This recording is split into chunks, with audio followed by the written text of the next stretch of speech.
extremely fascinated as a human about another intelligent life.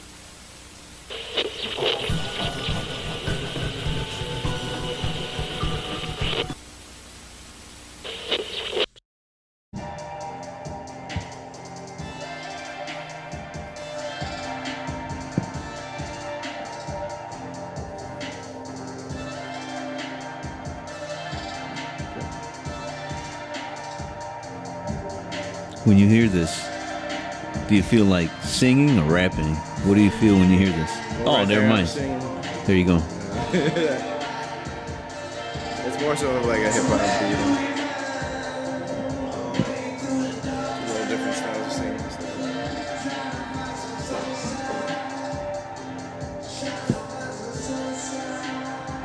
What's the name of that track? Right now, it is called High Road 005 right now because that's the save number. So everything's like, saved by, or numbered by saves. Right. Yeah, that's a little sample of that shit. Oh, Cut that. Senor. Cut that. No, we're going to blast that. That's beautiful. Yes. Yeah. Take it away, Senor. I'm waiting.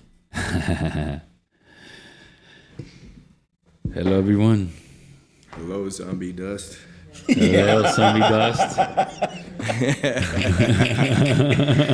Hello, darkness, my old friend. Right. Yes. That just that was fucking perfect, man. We're here again at 93 Studios. Yes, sir. Like I said, it's not even a coincidence no more. And today we got two very amazing, talented people that are main part to the 93 Studios and my introduction to 93 Studios. Sorry, my bad. This is gonna be a comedic one, okay? So, Yes. It's gotta be fun. Yes. Now you can hear it. Now you can hear it. Now you can hear it. You gotta sample me saying some dumb shit. Like that, too. we got a few clips of you already. We got Oh, nice. Los mexicanos. You gotta have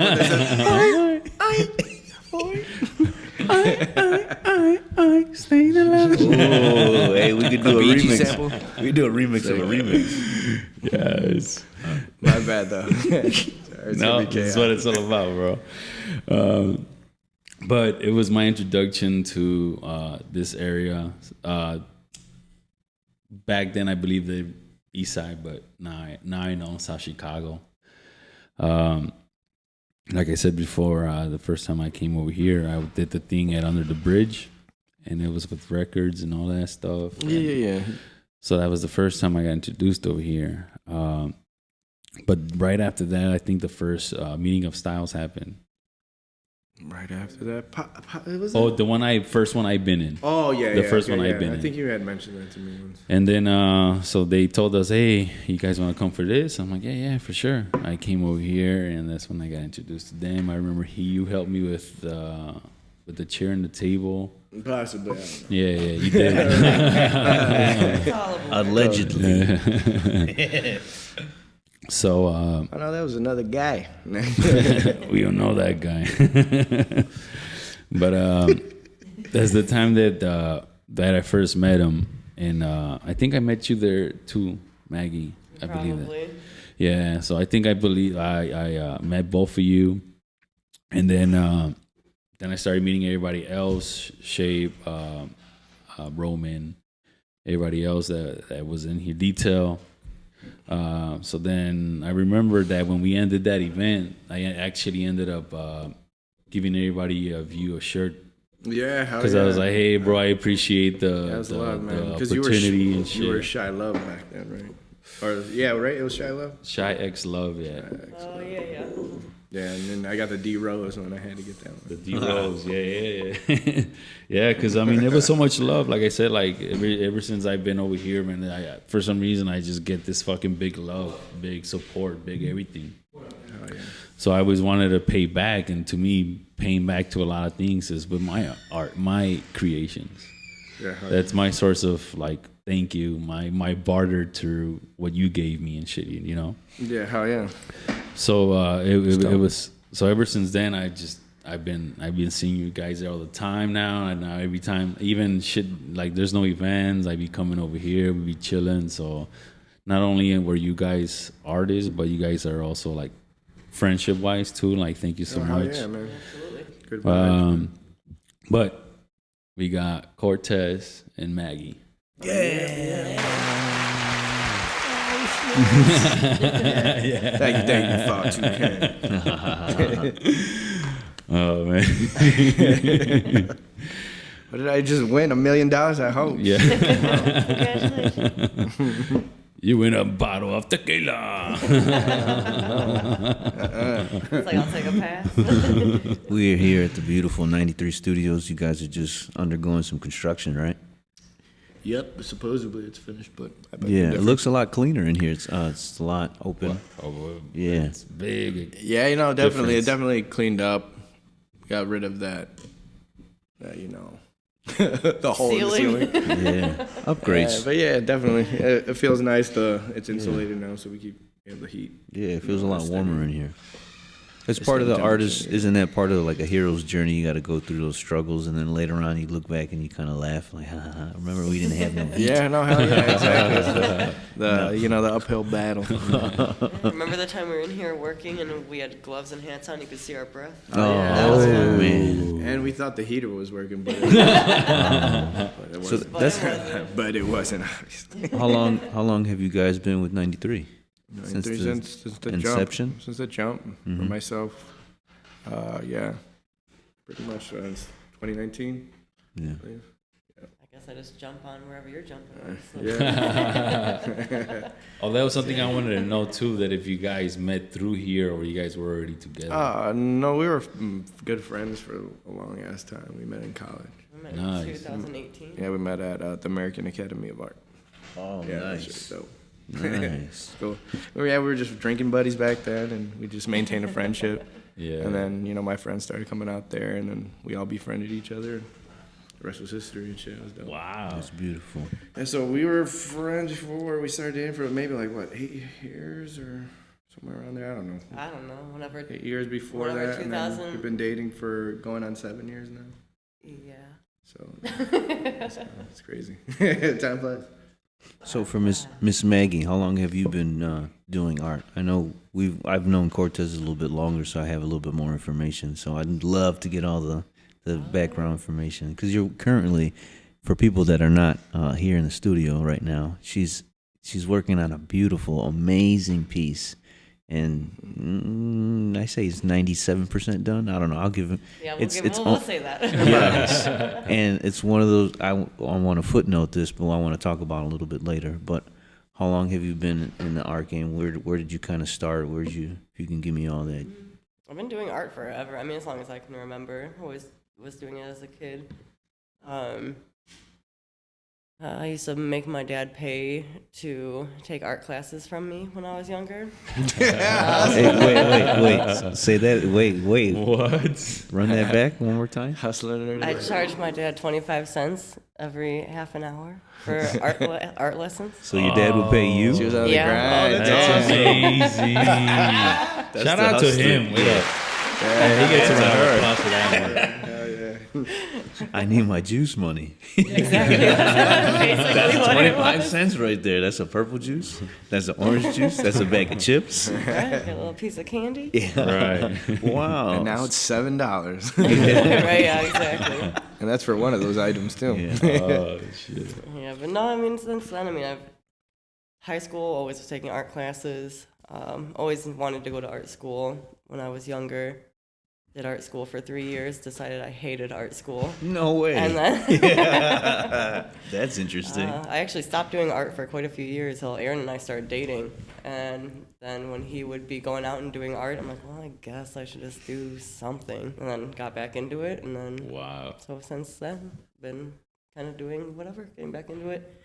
recently discovered paper art, which is a whole nother thing that I've never tried my whole life. So it's been pretty cool. Huge learning curve for sure, but yeah, I really like it. Can you describe that's a painting you're doing right now, the paper art? Can you describe like what that is in the process? So it's called quilling, which I didn't know until about a year ago. So basically I just cut up strips of paper and then roll them into cylinders and and then glue them vertically onto the canvas. So I combined a bunch of different colored papers together. It's a little hard to explain when you're not looking at it, but We'll have visuals. Yeah. but yeah, it's just art done with paper. Wow. So, all right, I'm just going to dive into it. That piece right there, I've seen you working on it for the past few months. No, Do you mean years? maybe perhaps. No, you might be correct. I don't know. It's going on 2 years. No, but to see the progression today has been amazing. So can you describe the actual like how the depth of hours? Because to me, there's hills and valleys. We'll try to do as best as possible. When I look at that painting, I kind of get visuals. I get like a like a whole different world, you know. I see the textures, the colors. It's not only like 3D, almost like 4D. It's almost it's in a different plane. Seems almost. alive. Yeah, and then when you look at it, the waves and the I believe the skull, correct? Mm-hmm. So skulls and tentacles. Right? yeah, Tentacles, like an octopus, a sculptopus. I don't know. Yeah, that's what we'll call it. Yeah, that's the name of the paint or the name of the piece now. sculptopus. Sculptopus. $1 million. So Exactly. we'll save the pricing for later, but the hours roughly time consuming. Can you go over that a little briefly? I honestly don't even. I know it might frustrate you just to talk about that. No, I mean when I'm on the train, I'll pre-cut pieces of paper, and then when I'm on the train, I'll be rolling pieces of paper, and then I'm a hairstylist during the day, so in between clients, I'll be rolling the paper. It never stops. Oh wow. So, and then when I'm at the studio, I'll try to spend that time taking the pieces that I've rolled and gluing them to the canvas. Since the canvas is so big, I can't really carry it around with me everywhere I go. But I don't even know how many hours I can tell you. It's over 2 years. It was 2 years in September, and I basically never stopped working on it. So, But it makes sense. Wow. It makes sense. The timeline makes perfect sense. The way you're describing how to make it makes sense of the timeline that you're taking. I don't even know how. Like I'll get to roll those papers individually like that. Like I'll even get frustrated doing that. So that it takes a lot of patience to do that all day. It does, but it also, a part of it is also really therapeutic, I feel like, just because it's almost kind of just like tedious but mindless at the same time. I do have a permanent callus on my finger, though. from Really? paper. A permanent war wound. Yeah, war wound for Nice. sure. But yeah, no, it's been very cool to do, very cool to finally see it coming full circle at the end and seeing what it actually... I think I had seen an image that I wanted to do, this image that I wanted to create, and just wanted to know what it would look like with paper. And I think I had done the initial sketch on the canvas 5 years ago, and then I was too scared to start it.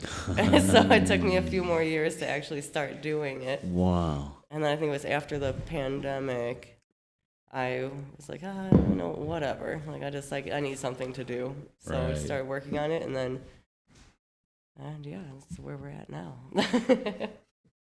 It's a good segue.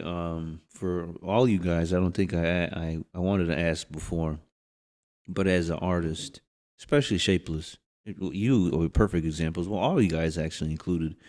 How do you put a price on that? How do you put a price on something that potentially, like you said, becomes a part of your daily habit, and you put it onto canvas for display, and then It's definitely hard. I think that a lot of times I had people reach out to me over social media and ask how much it would be, and I say, at least 20,000. And people would be like, "Oh my God, that's so much." minimum. And No, minimum, I'd say minimum for sure, Yeah. minimum. I'm like, well, will you do your job for 2.5 years Exactly. for $20,000? Exactly. You know, and I put in more than 40 hours a week. It's Exactly. nonstop. You know, Shit, it doesn't. Yeah. So it's knowing the time you've put into it and knowing the worth of it. I mean, Dude, if someone wants to try to recreate it, go ahead. By all means, be my guest. I would love Yeah. to watch it. I would love to see as well. to develop the skill, you know. Yeah, to develop doing this- a first piece, doing a second piece. Then, Yeah. But was this your fourth piece? Third bigger one. Third bigger one. Minus the little mini she pieces made I a do. bunch of little ones Yeah. too. Is this the biggest one with this type of technique? Yeah, for The sure. quilling? Yeah. The next one I want to do is 4 feet by 4 feet. So, It's a big one. but it won't be all rolls like this. That's for damn sure. Wow. So yeah. So they're just gonna keep getting bigger and bigger. Where did that like kind of like idea or No, I saw it on Pinterest actually. Really? Oh And wow. then just did a one piece that was kind of mimicking this woman that I can't remember her name off the top of my head, but I had seen one of her pieces and really liked it, so I just kind of started messing around with it wow. and just kind of slowly. So you self-taught just Yeah. wow. That's amazing. Trial and error, basically. Yeah. Wow. So you gotta cut into individual slices too before you even roll Different them? lengths, Mhm. right? You have like Yeah. a cutting board too, right? There. See that Yeah, little a little board? cutting Just let board. those. So right it's size. if I'm doing one that's a little bit more abstract, it won't be as planned out. But this one, you know, I planned what size all the different lengths were gonna be. I sketched out the drawing, kind of color coded it with, you know, red through purple. Red being my highest colored paper, purple being the lowest. I mean, highest or biggest length paper, I guess I should say. And then purple would be the lowest length or smallest piece of paper. And so I had that all kind of mapped out and then just slowly figured it out from there. I wish there was a way like we had like an Iron Man robot recording that could literally time lapse from the beginning all the way to the end.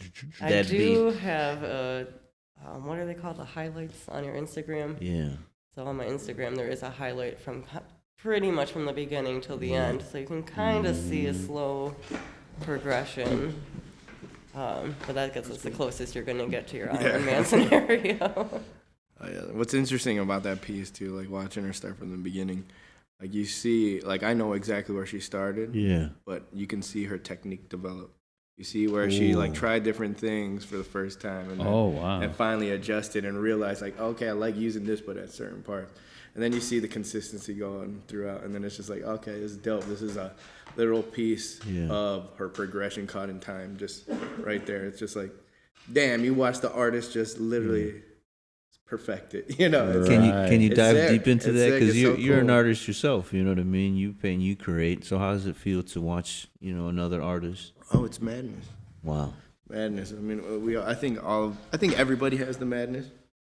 What do you mean madness? Madness is in this thing up here, you know, in your head that allows you to do something that detailed or whatever. I think everyone has it, but we choose to, use these sorts of outlets to, tame the madness or release the madness. I like those So words. I feel like she applies it to her art beautifully. Wow. Me, I'll delve into music, I'll delve into art, delve into whatever, That's a That's only reason. That's a beautiful segue. All of you guys, multi-talented. So for you, it's not just the art, and behind me is sculpture, correct? Oh yeah, hell yeah. So it's not just painting; it's physical sculpting and also it's a lot. music, right? Where did all that come from? Give me a good. Music? Well, anything, all that creativeness or that. Yeah, I was just, I don't know. Just as a kid, man. I was a 3-year-old boy. I'm a 3-year-old boy, and I can do backflips now. I fell off a tree. Well, I mean, Another you used tree. to sing when you were a little kid, right? Like when you were super young. And he No. sings. No? And he sings. No, I Beautifully, never- when I I add. would always just Sings. like sing or speak like the cartoons or the theme songs that I would hear, but I would sometimes put my own words to it or just make fun of the song more. So it was BS. Yeah. Or maybe from there, training my voice how to sound like maybe Bugs Bunny or something, whatever I was trying to do. Just having that practice, triggering my voice to, do something else besides its normal, Let me hear Bugs Bunny. Oh, I can't fucking do it. I'm just saying. No, I thought you had it down pat. No, I don't have like that. But I just, you know me, I just Do be Tony goofing off. Cannoli. Tony Cannoli. Tony Cannoli. See, that's Come not on, even a Tony character. Cannoli. Now I want to know who's Tony Yeah, see, that's not Cannoli. even a character. I'm not gonna just Come on, start give me- doing impressions and just Come like on. be bad. Nah. Hey, pause, brought it pause. up. No, I pause. kind of want to know. But there Pause. is no Tony Cannoli. Tony Cannoli, are you there? Yeah. No, he's not. Tony There's- Cannoli, are you there? Nah, man, he ain't even there. He's dead. Oh, shot damn. him. We'll wait. We'll come give him back. about another 10 minutes. See, the Red Rooster killed him last Wednesday, let me tell you. That wasn't. That was That's not not Tony. Tony. Yeah, No, that was wasn't Red Rooster. it. That was Red Red Get Rooster. straight right now, miss. I'll make you kiss the pistol. Better watch out right now. I'll make you kiss the pistol. But again, yeah. So that's my spastic mind, Damn. But I'll just jump into characters. There's no Tony That's Cannoli. badass, man. Tony Sometimes Cannoli they'll just- is a person. There Yes. used to be I'm these intrigued drunk now. phases, and that was a lot of that practice too. Whereas I got drink, and then it would just be an English character for the rest of the night, to the point where Ooh, like, hit it me with got an fucking English. annoying. You got an English? Not right now. See, Aw, it's not come right now. It's on. like one of those things that there's no Tony Cannoli, there's no English character, but they come just out. come of out. nowhere. Yeah, Mr. they come Bean? out. So you just gotta be there, there was like a Russian guy for a while. We're not part of the club yet, Fred. Right. We're not there yet. No, it's not even. You'll catch it eventually. Hopefully we More can you we can hang get out. it to. I'll do Hold on, Marianne. wait. Shave's got Shave's got- something. Oh, Shay wants to- Hey, shit. if you want to jump on, come. I got a Yeah, mic he right here does. for you. Hell I'm yeah, he gonna does share with want to Shay. join. Yes, Get yes. Come here, Look at him man. holding his breath. I want to know what you're making Say over there. something, bro. I want He's to know what got you're making. you got a story. Shape is fucking doing got some a dope story. shit. Here, Shay, I was just gonna say, meat wad exists in there. Oh yeah, Meatwad. fuck, I forgot about Number that. one in the hood, G. Aqua Teen Hunger Force. Hey, give me a meatwad. Please I give me a gotta meatwad. summon him. Him is more of a summon. I gotta really think I gotta. If you do Meatwad, I'll do Marianne. Let's see. What did you say, Tony? What? No. Cannoli. How does Meatwad go again? I forget. He has like a little Forgot. kid voice. I can't even do it. I can't do it. I'm Yeah. trying to remember. I can't really remember. Hold on. It'll come. Frylock. It'll come. No. It's almost there, but. Yeah, I haven't done it in a while. Meatwad. Have you ever thought No, of I can't even fucking of remember. It was stand-up almost there, too. comedy? What? Have you ever thought of stand-up comedy? Nah, I'm terrible. No, I'm fucking terrible, bro. Stop. I'm a fucking goof. I can't even remember shit. Let alone talk on this podcast. No. Every time you're always cracking jokes. You have a good attitude, I think. He's like a Jim Carrey. Like he's Dude, that's what I grew up on. My mom used to always fucking say stupid Yeah. shit. Just this hyperactive like person. Yep. And as I grew older, you had to kind of bottle it up because you just gotta, Be normal. fall in fucking line. So it's just right now too. I'm just trying to rediscover that too. Yep. Set myself free again. I always thought he'd be great at doing like voices, like voiceovers. cartoons? Yeah. Yeah. That'd be dope. They make good money Yeah. if you get a. Man, only we knew like an animator we could actually create a fucking cartoon. We had some TikToks, not TikToks, Vines. Remember Vine? Oh We yeah. had some Vines on my boy Alan Aguilar, fucking Vine. And we would have like that Roma Pastelina clay, like that sculpture. And the guys would come by, and fucking they would just make random characters. And I would start doing voiceovers Oh, as no we would shit. film the Vines. Yeah. But Vine's down. I think my boy still got the clips, but they were just stupid, but they were funny. But just again in different characters and voices Different that characters. I've done. Yeah. Yeah, let me hear his voice. Let me see if I can fucking replicate it. Ooh.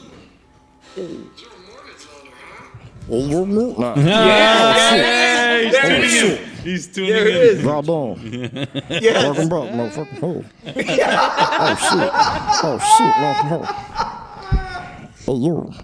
Hey you, we need. I'm an adult. I forget the lines. I used to know lines too, but I can't remember. It's been a while. I'm trying Oh man, I used to get blasted and laugh my ass off with that You're shit. from That shit is the most random. The fucking neighbor always tripped me. I used to do Schmeagol. Schmeagol's easier. We want it. We need you now. Yes. Gross. Yes. We want it. My precious. That was Schmeagle nutting. I'm telling you. You know, might, just like, again, just shit is funny. spastic ass. Mine, but you whatever. might It's commit. fine. I've always loved people like that because as soon as I meet somebody that does a different voice, I try to mimic them and go like back and forth, and it usually becomes like a conversation. Let me hear and your a Schmeagle. character. See, I can't be consistent. You got a Schmeagle? I Give me think a it's Schmeagle. also Come on, let me hear it. Never, I never did a Schmeagle. Come on, now's the perfect time. Let me Is that see. a Let me hear thing? A it. Schmeagle? Yeah, let me hear your Schmeagle. You ready? 3, I gotta hear him again. 2. All right, give me a little bit. We want it. Ew. Yes.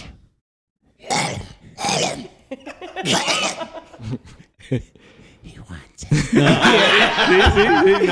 He sounded like Schmeagle gave birth to a Hermione. I don't know. I don't even know what the fuck that was. Yeah, so you can't do stand up, so you know. But I'm I'll gonna shut the follow fuck you with that. I think you should consider it, sir. Oh, that was a joke. That was a good one.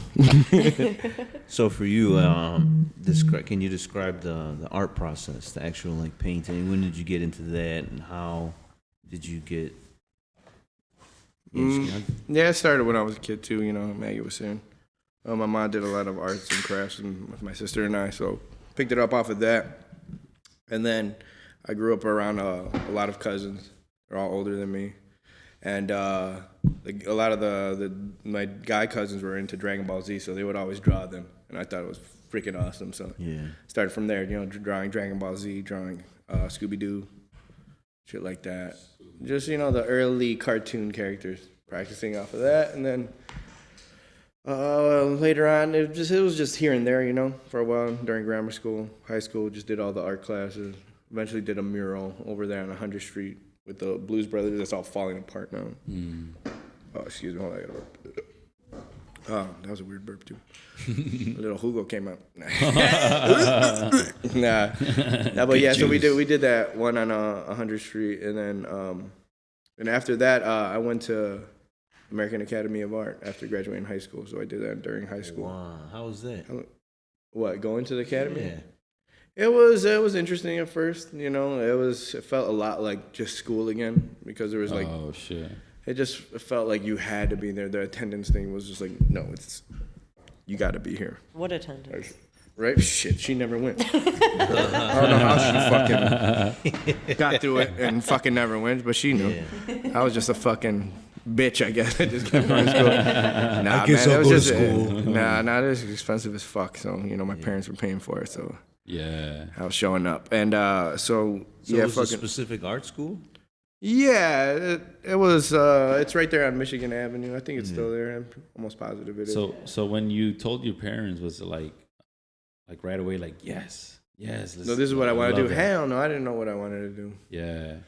It wasn't an absolute love, but I couldn't think of anything else that I would enjoy doing. Or No, but learning your about. parents were like cool with it. Oh yeah, my parents have always been down for me to do what I want. That's and my dad, amazing, you know, man. came from Mexico, Michoacán, Villamar. Yeah, hell yeah. Solo Dolo over here. I'm gonna fuck represent. But yeah, he came over here and fucking. I'm sure him not having anything, he didn't give a damn what I did. You know, as long as I was happy. Yeah. And you know, I was fed and all that shit. So he just allowed me to do whatever in a positive way. Obviously, I wasn't Right. fucking breaking the law and shit. Even though I probably was.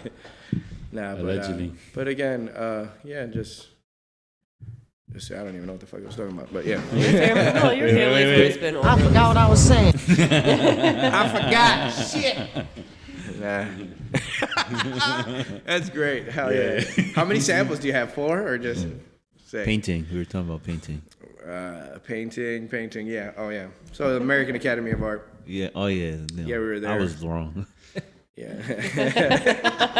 Wait, play that. I forgot what I was saying. Round 2. I'm about 2 minutes late. I'll shit, catch up ready? in 2 minutes, you guys. All right, my bad. Yeah. So the experience over there was dope. I mean, again, we felt like we were in school, which we were. So Yeah. which was nice because it forced me to be there and all that stuff. But learning the fundamentals was interesting because, again, I was just a self-taught artist at that time. I mean, I did have a dope teacher in high school that taught me how to stretch canvas. R.I.P. Miss King. I think she's gone now, but she was dope. She was like a legit ass artist. It was awesome. What's stretching canvas? Stretching canvas, so pretty much, you know, like the inside frame of a canvas is on wood. So you pretty much would build that, build the frame, and then you would stretch your canvas around there. Then you prime it, and, you know, prime it with like gesso and stuff like that. So I got to learn how to do that. We would do art shows in the high school. And so I got a feel for that. And then from my high school, man, I was introduced to that school because there was an alumni who went to that school. And that was the dude who I ended up doing that mural with. His name was something Noel Morales, yeah. He was dope. He was a cool teacher, man. And he had came back that senior year to teach. So I learned from him, and he talked more about the school than that lady, Miss King. And then, the rest was history. I went there. The experience over there was dope. Learned a lot of the fundamentals that I still apply now. Really? It's dope, man. Yeah, well, I only went for 2 years, though, so I stopped after that. You know, I stopped to pursue a music career, too, so. Damn, but I think that opened up the flood to learning about different arts. Oh yeah, definitely. That's why you see a sculpture over there. You know, 'cause I learned that from the school, or just portraits or different styles. And do you dabble in sculpting like that frequently, or you not just, right now because whenever you feel like it? Whenever. Actually, I did that last year or sometime. What is that one? Do you have a name for it, or? No, it was just like a concept design of like an alien. It changed a few times. Wow. Try to go with like some space shit, you know, all the time. I don't know why, but I do. Yeah, that too. I second that. One of those Mars Attack characters. Nah, hell no. But no, I don't have a name for that, but I don't typically dabble too much. Yeah, I usually don't dabble too much in the Roman pastelina. When I did, I went full force. I tried to, because what you're supposed to do with that Roman pastelina clay, it's for like cast molding. Is that the name of the clay? Roma pastelina, yeah. It's like an oiled, heavily oiled based clay. And it's Italian. It's Italian clay. How'd you get into that? The school. Right. That derived from school. Yeah. So my second year in art school, they were like, it wasn't the fundamentals anymore. You're actually diving into what you wanted to do, which for my case was illustration. So I went that path. Yeah. And you can select certain classes. One of the classes was sculpting.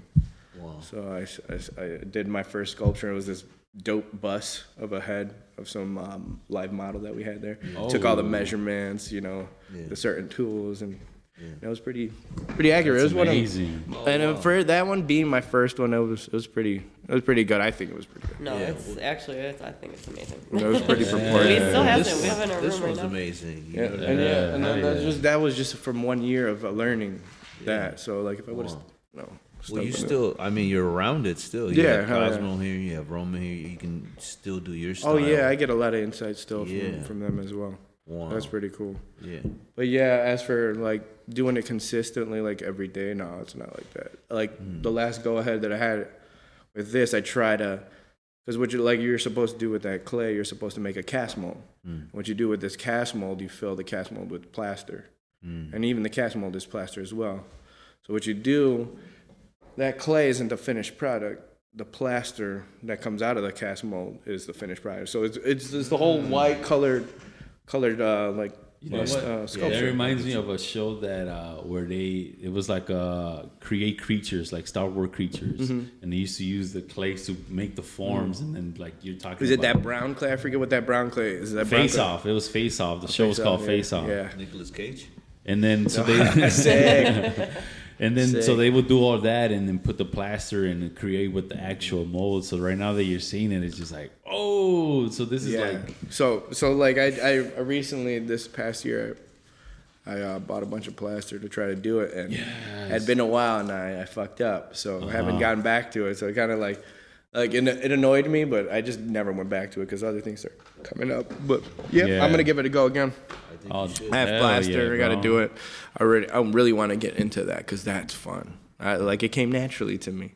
Dude. That came naturally to me. I was just like, oh yeah, this makes sense. Did you watch Face Off, that show? Like this, I feel like that I could do that better than I can do painting.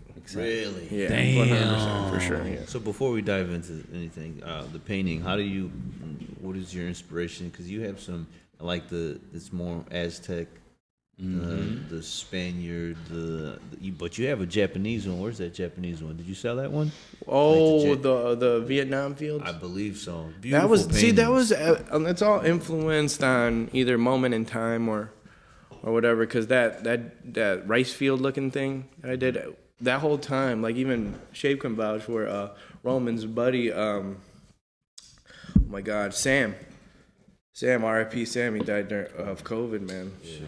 One of his buddies, man. He would come over all the time, tell us his in-depth, detailed Vietnam stories. I mean, even to the point where we're like, oh shit, we're gonna hear one of these again. Like, you know, it's like, damn, you know. But it was cool because, you know, that's what we want this spot to be, for people to come and like express themselves. And if that was a way for him to express himself, then that's dope, you know. Yeah. It was maybe somewhere he could talk, man. You know, like, I don't understand what it is to be a Vietnam vet, but if he felt comfortable enough to talk in front of us, I mean, that's something, I guess, positive. Because they say therapeutic that in the sense. The one thing about military people is don't ask them about the things they did over there. Oh, he would openly tell. If they open up naturally, that's the best way. Mm-hmm. So that's amazing that he felt secure and to open up and talk about the Vietnam stories. So like he was coming around a lot. Yeah. And so like we befriended him, you know, Matt and I, and it was sad to know that he had passed away. Mm. And but I was heavily influenced off his story, so that's where that neon rice field thing came out of. And it's just like the rice workers like walking their children kind of. And it's all in neon, so you put, or the black light, so you put on the black light clothes and stuff, so it's cool. That's cool. But I also sold another painting to the collector, Rafa, the collector, not the artist, but Rafa, the collector. But it was almost coming out like an Aztec, like wooden face, almost like even the Crash Bandicoot, like. Oh yeah. And then for some reason, again from hearing Sam's stories, how I just drew an old school like Vietnam helmet over it.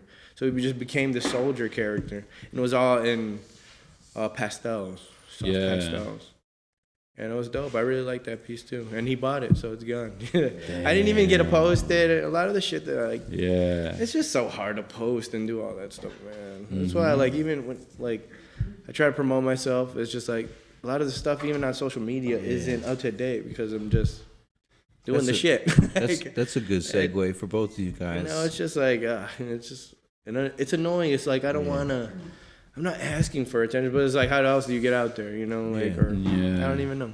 I don't even know if I want to be out there. How do you guys promote just like, yourselves? Like, I'm starting to just like, dude, I just want to fucking have fun. Like, who cares about the attention? Honestly, as long as I'm happy. Like, I mean, I don't know, but I can see why the attention does help in certain ways and to create bigger opportunities and all that stuff, but.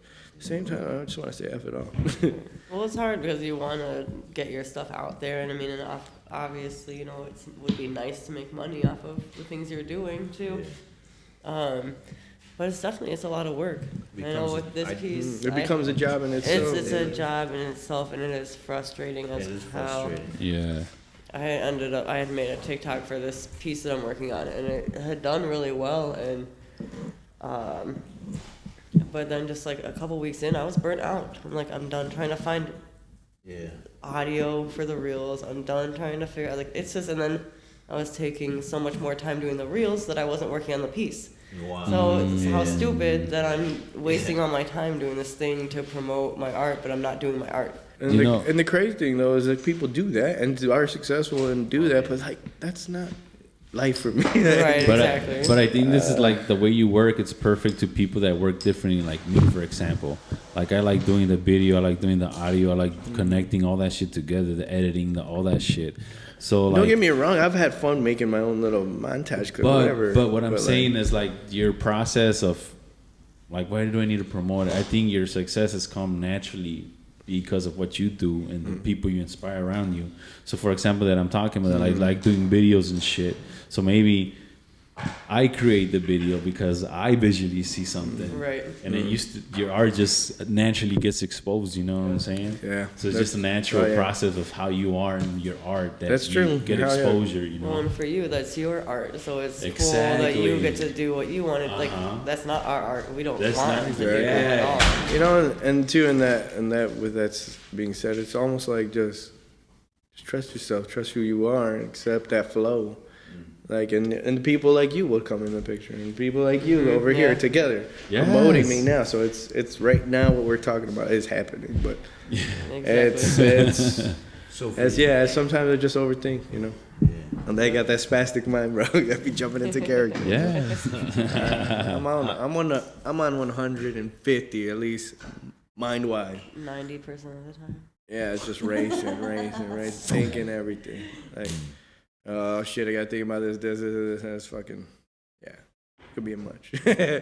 But again, it's just. I think that's kind of an artist mind in Yeah. general. Yeah, it is, bro. But again, it's the madness, right? So that's believe why. me. So having these outlets like music and like I can tame, I can fucking relax.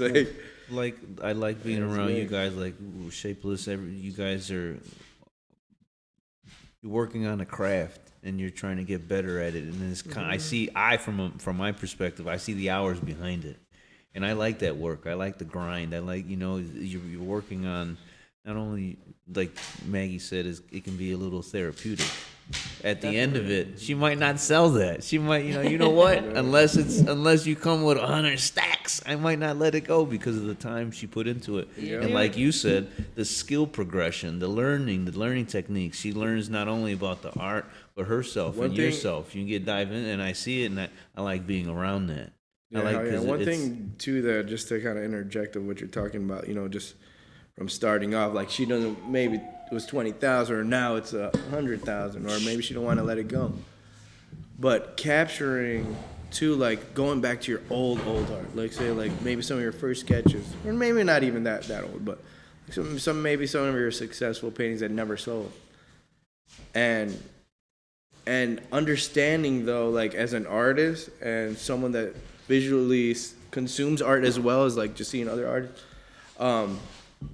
like pretty much understanding that's a moment in time you captured the artist. So even if this art looks like shit, or however the viewer The current consumes interpretation of the artist. like it's a moment in time of this person, this individual, this soul. Like that's why, like I was talking about her painting, it's awesome to see that progression.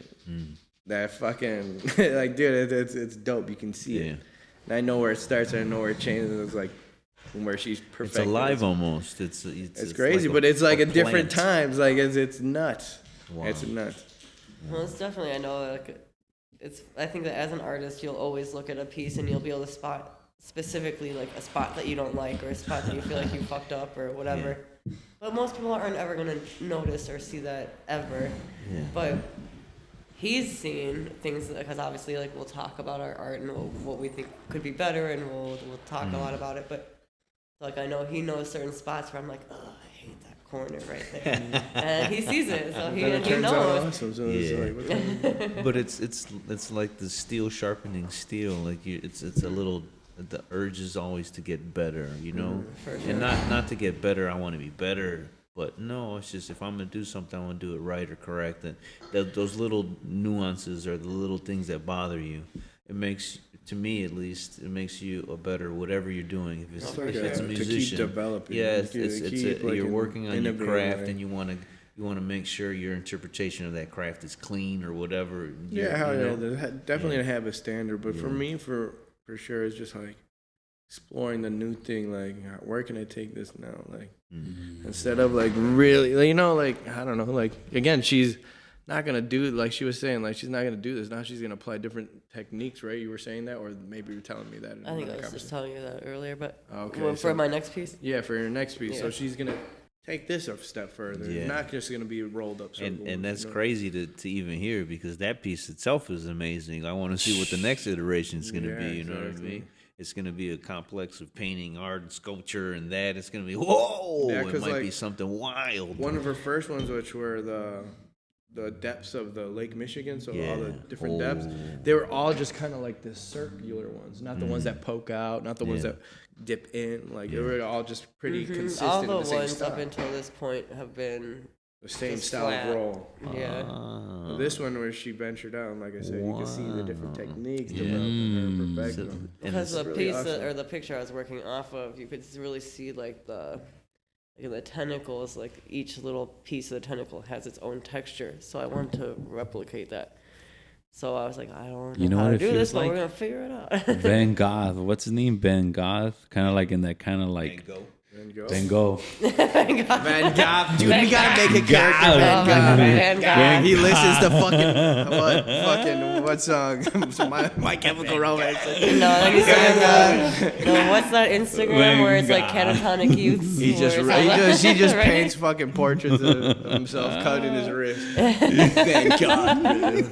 Okay, sorry. What were you gonna say? You don't even know about God, bro. What you know about God, man? My Sorry, name is to all the Van gods. Gogh. And he flicks his All right, head. what about Van Gogh?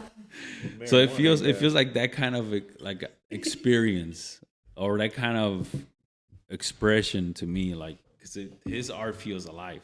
It feels like it's moving without even moving. For So sure, that's like how it with all the feels. brush strokes and stuff Oh like that, man, right? it's like I see yeah. what you're saying. Yep.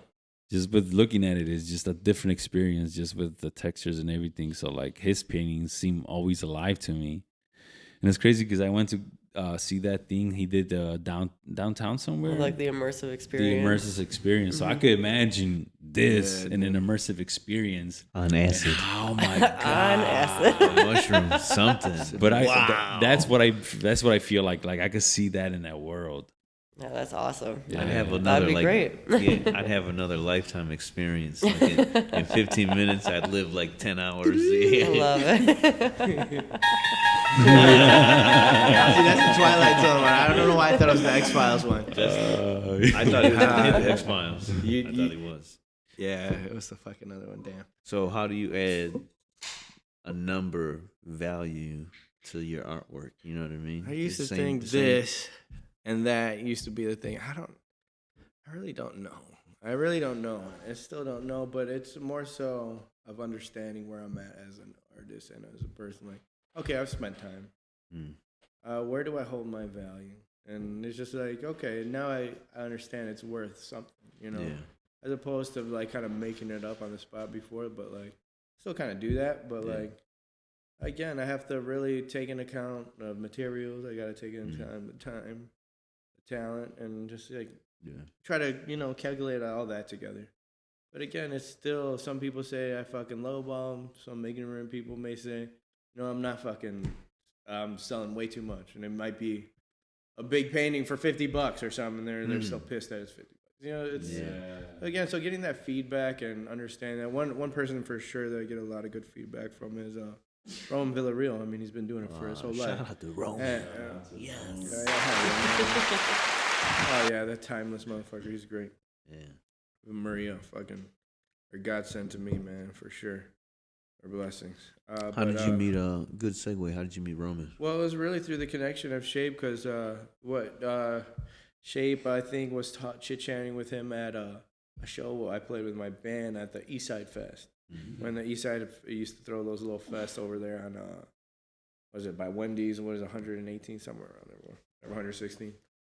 Shape knows all it. So like Shape, I think right behind our merch booth for the band, right behind us was Roman Villarreal. I didn't talk to him, but he talked to him because he was taking control of our merch table, and that's where he would sell his art too. Even when we were on the road, he would do that same thing as well.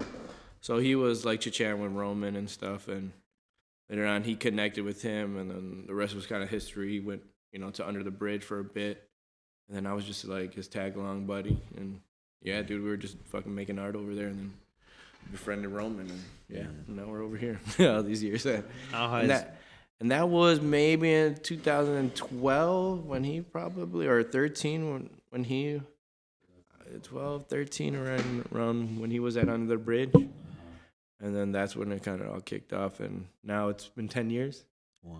2023. I've known Roman for like 10 years for sure, yeah.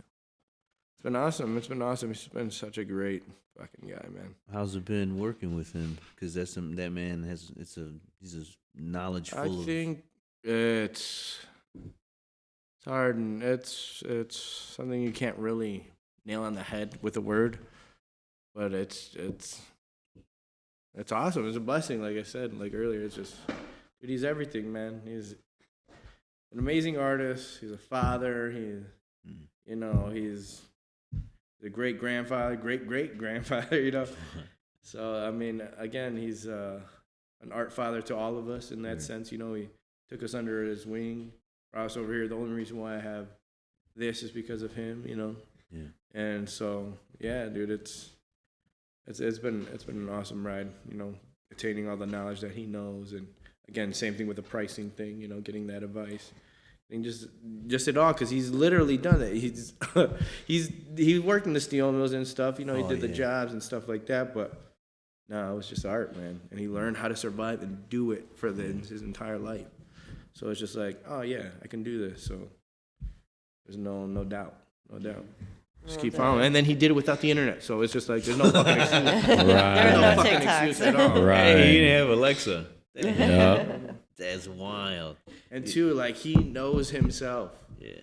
Like, no one can make his art. Like, that's Roman art. Like, and he knows who he is, and he can sell it fucking amazingly, bro. Yeah, not And only he was is one he of the great at art, but pioneers he's over great at here, talking. so it's fucking nuts. Yeah, he has stories for days. He's a fucking pioneer, Yeah. bro. He's the one that opened the floodgates He's for the us, OG. for sure, and still is. Still fucking is. I like that Dude. he opened the floodgates. He's 72 going on 73. And, bro, he's moving a lot more than a lot of people at 73 that I know that are just like, fuck it, I'm just a couch potato now. Like, I'm throwing up the towel, like I'm retired or whatever the fuck it is. Right. Like, dude, this motherfucker's nonstop. He will never stop. Yeah. He will never stop, man. Well, and Can I've got to stop say both too, to add on top of Roman too, is his Absolutely. wife Maria, who, being a woman, She's a she beast. is amazing, and Love she's her, man. almost kind of become more of like a mother figure to yeah. me too. To all of us, man. And I mean, she'll tell you how it is real fast, but Oh, which is amazing. But she also, she always is throwing these art shows like Women's Month and Day of the Dead shows, and she's making sure that the people in the community are able to participate There in are art the parents, creative man. world. They're dope. They are. It's like, I think Maria mentioned it to me that Flexorcist, Kisa crew, Flex, fucking, he calls them his art parents, and shit. And then like that, it's just true. It's just like, it clicked to me like, yeah, they are. There are our parents over here. They opened the doors for us. They guided us, and are here in their presence and still doing shit together. So it's dope. It's real cool. One big ass family. That's amazing, man. They have an amazing story all by themselves, and just to see them continuously, again, better their art, better their craft. They're still learning, and they're still, bringing more information and bringing Constantly innovating, like opportunities and what I was innovating. explaining. And not only, but they're bringing the younger generation, Exactly. you guys, and which is that is really how you change a community. That is how you change everything. And now, like And sky art. Art, yes, we'll You know, definitely and footnote it's that. crazy because I used to question why wasn't I successful earlier, or like, well, I should have been famous, or like all the egotistical shit that runs in the path of trying to be successful, Yeah. and understanding now in hindsight, because obviously hindsight's 2020. Like, you see, like, well, no, this is a better path because now I can really change shit. Like you're saying, now I'm working with the youth. Yeah. And just the same, it's the passing of the torch that Roman and Maria gave us. They're passing the torch to keep teaching the youth, keep promoting this good energy, this good vibe. And it's just like, it goes back to the beginning thing. What do you want to promote? I want to promote good vibes. It's like, yeah, I have my personal shit, but that's ego shit. I got the music. I love it. I love music. I love honestly music more than art, but it's all art. Like, and that's the bigger thing, an understanding of that. I've asked, But like, no, go ahead. but like, yeah, man, it's just what I want to say out loud with my music or my art is like, yeah, this good energy, this good vibe. We need it, man. I'm on that side of the fucking coin. I'm battling the other shit. Let's go. I've asked quite a few people that live in the area, like, what do you think from your perspective, if you had a magic wand, what can you do to kind of bring the area to a more positive note? One of my personal answers is art. Art to me is universal. It's one of the things that anybody, if you put the time and effort and discipline into, you'll see a reward.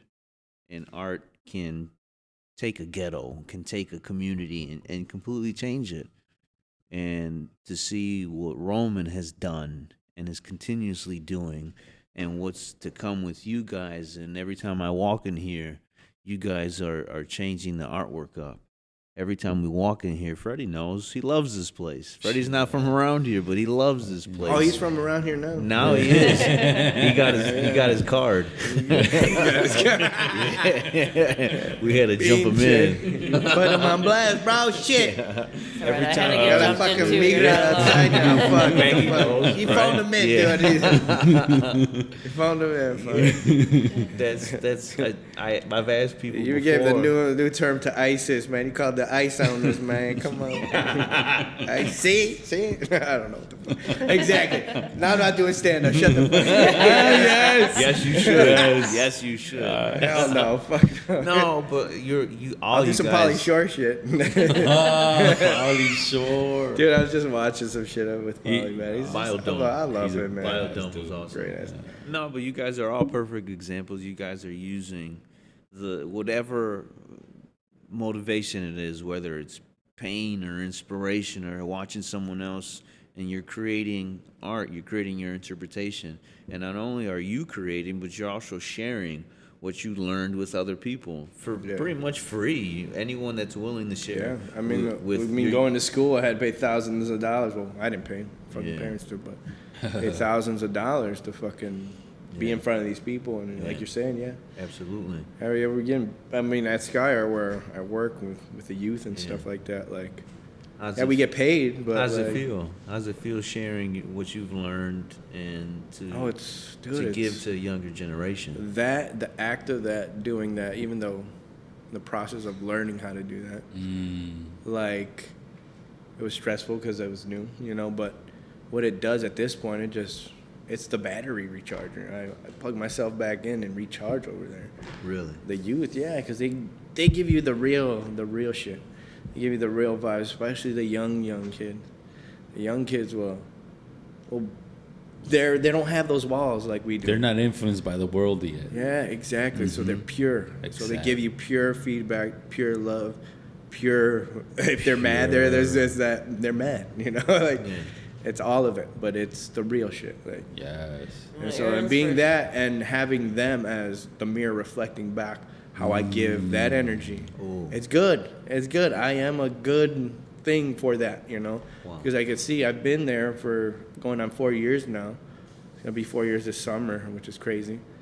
And but yeah, I'm still there, there, and I'm still doing it. I'm now in other schools, and it's awesome, man. It's awesome. Like, again, it's a give and take back and forth, but it's not like it's draining me, or it's not like I'm draining it. Like, it's the youth. They have endless energy. Yeah.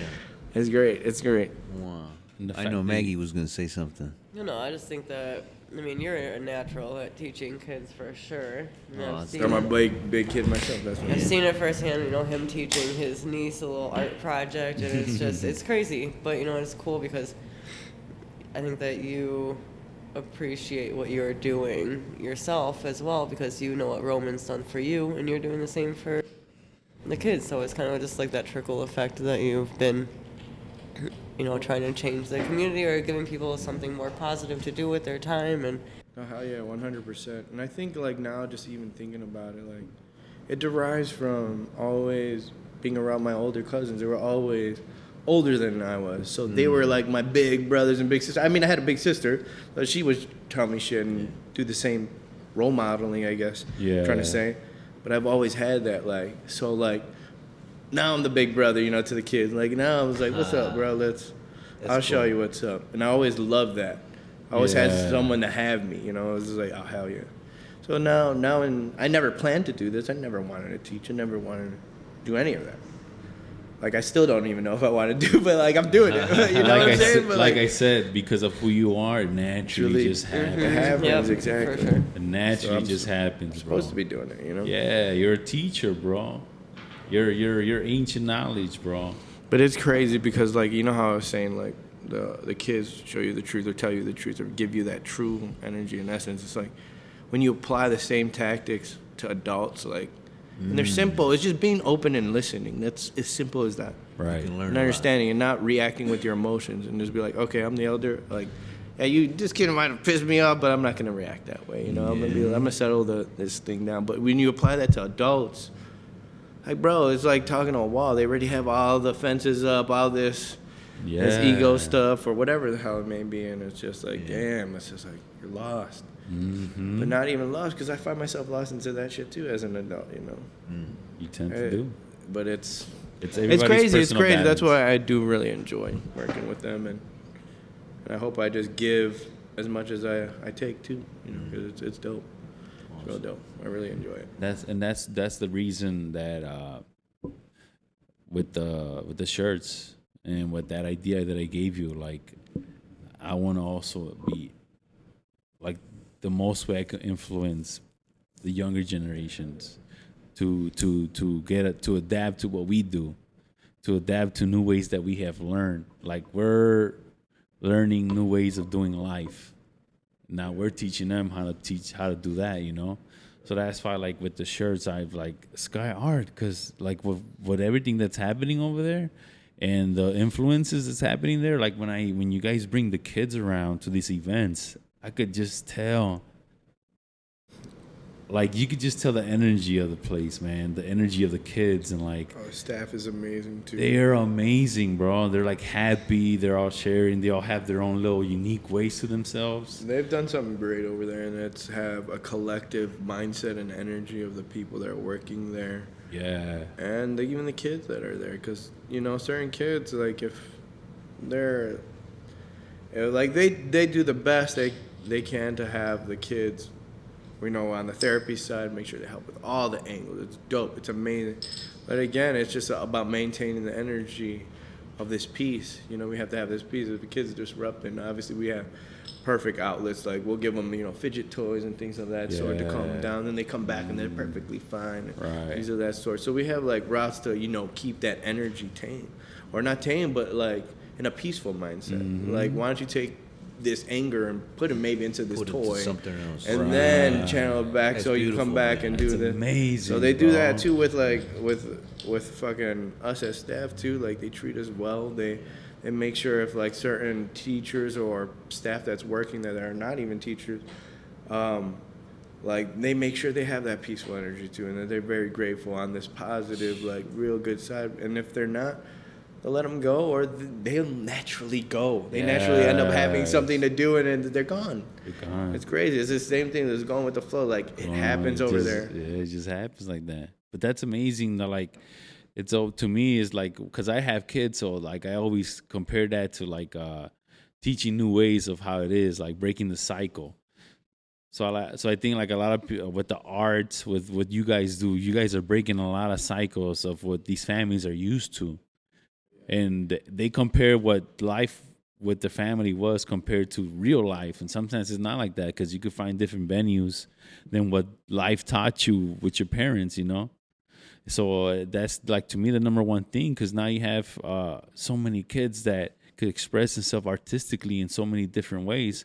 And it's amazing, like, when you talk about, because I remember I asked you about the boxes with the eyes and all that, and you were like, "Oh, yes, for the kids, we're doing this project, this and that." And So the whole project was us taking these spray paint boxes that, you know, hold 6 cans of spray paint. So I turned those boxes into these box-looking characters that captivate, like, your emotion that you're feeling for the day or whatever. So you would pick a certain set of eyes, and they would have certain eyebrows to kind of indicate an emotion, or a certain smile to indicate the emotion. And what they would do was, like, color it all one color, and then add their expression or emotion on there, and then they would just glue all this extra crazy random stuff that I would get from like thrift stores or things Right, like that. the little army men, all that Yeah, stuff. yeah, Like, yeah. and Kids I would loved love it that. because when you talked about that, it just reminds me like the bigger picture. You know what I'm saying? Like the bigger picture of who you are. You know what I'm saying? Like sometimes you don't see yourself as that kind of perspective because you're just you're in the moment. You're doing exactly. it. And I tend to stay too much in the moment that I don't like. It's like it's rare for me to applaud myself, or rare for me to Yeah, bro. like, all right, you did it, bro. Like it's fucking rare, and it usually comes with crying. That sort of emotion to finally Right. congratulate myself, because I just get caught up in all that shit, and then I don't feel like I'm good enough, or whatever the fuck, Exactly. that crazy battle, the crazy- madness, that madness shit. Yeah, so when that happens, I know exactly what you mean, bro. Sometimes I talk about certain things that like impact me so much that I get emotional too, bro. Yeah. And it's all part of like I said, who you are. And that's why I love, like, because of what you guys do, you naturally, everything that's been surrounding you has been nothing but mostly love, you know? Yeah, You're yeah. able to see that shit because and not only that, you're experiencing it as a person, but you're giving it back to the children. So now they're learning those ways and learning about how to interpret life differently, you know? It makes me remind. I don't know if you know my homie Gus. You know Gus. So when we were talking with him, a lot of kids in the area. I'll give you a perfect example. When we were growing up, there weren't too many outlets. There weren't too many options for kids to express themselves like you were describing.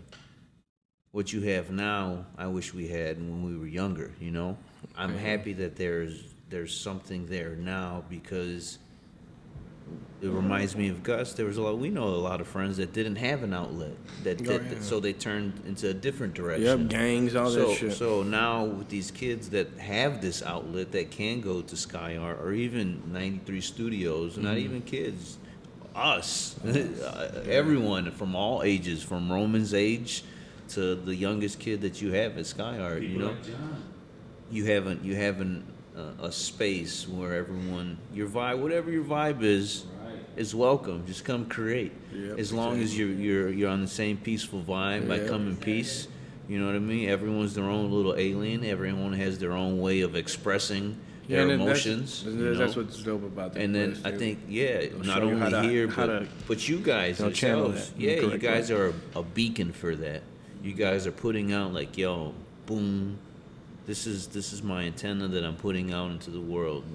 That if That's my for whatever frequency, for whatever reason, I'm gonna teach you. I'm gonna teach you whatever I have. I'm gonna teach you everything I have in my bank, in my memory banks that I've learned.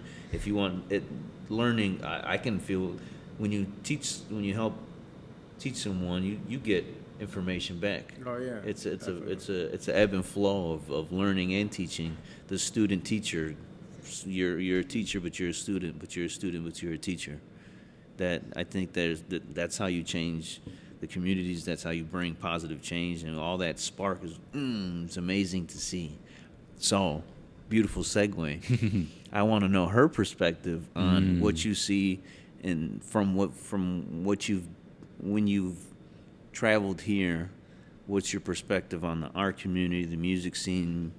You're a Voyager to this place. Yes, absolutely. You have a different perspective. Yeah, definitely. I don't know. I love it. I think that over here, it's I grew up in more of the suburban area, and there really wasn't a whole lot of like art community. I mean, yeah, there's gonna be art shows. There's gonna be people who are in the same like creative field, I guess, but there's not really like that community like there is here for sure. So like when I will talk to people who were born and raised over here, they'll be like, "Oh, you were born and raised where? What are you doing on the east side?" And I'm like, "I love it on the east side." I'm like, "I don't know what you're talking about." And they look at her like ill. They look at me like I'm a psycho. I know the same feeling. I know the Voyager same knows, exact Freddie feeling. I knows. know it. Yeah, absolutely. But no, I think that over here there's there really, I guess people kind of feel that there needs to be a sense of community, because if you're not sticking together, then what the hell is going to happen? You know, what change is going to be created? So Lord of the Flies happens. that's true. No, but I think that, I mean, I love it. People can call me crazy all day long, but I love the community, especially the art community over here, because you don't get that where I grew up, for sure. Really, that's amazing to hear, and that's beautiful to hear. Absolutely. Because from our perspective, a lot of it can seem like, oh, we live here. It's like you said, it's we need to get out. We need to get out. Yeah, absolutely. But sometimes that might just be that individual's mentality. Well, and I think that when you're born somewhere and you're stuck there your whole life, or not stuck, but you're just, you remain there your whole life. I mean, you're ready to get out. I mean, I felt the same way about the suburbs before I, came into the city. So, I mean, yeah, it was a great place to be raised. It was the great schools, safe. But, like, you couldn't pay me to go back there. So, and I'm sure that you guys feel the same way about being here sometimes too. I think that it's just really, you get sick of where you're born and where you're stuck your whole childhood. I think that you're ready to grow and expand, and I think that if you don't feel that way, there's something kind of, not wrong. I mean, a lot of people stay where they're born and raised, but I think that it's natural to want to grow and move and not be in the same area. Explore Earth, man. Explore Earth. Look at my father. He came from Mexico, dude. Okay, it's like me. Let's pretend this is Villamar, Michoacan. Like, my dad wanted to leave. It's the same thing. Like, I want to seek other opportunities, see other things. Like, this is an end game. We're meant to be honestly nomadic creatures, and discover, explore things, man. Like, don't stay at one spot. But if you want to come back home, you're good. You can come back home. Like, but don't stay in one spot too long. Like. Or not even too long. It's not even right. It's just like, if you have the urge to go out there, or you have the urge to stay, then do it. But like, exactly. But I recommend going out there because there's so much out there, man. Well, I think go find your vibe. Yeah, for Like, sure. For Maggie, she found a supportive art community, where she can express herself, and not only can she express herself, but she gets feedback from you. She gets feedback from Shape. She gets inspiration from you guys that you might not even know. Just visually watching, just being around just working in a working environment.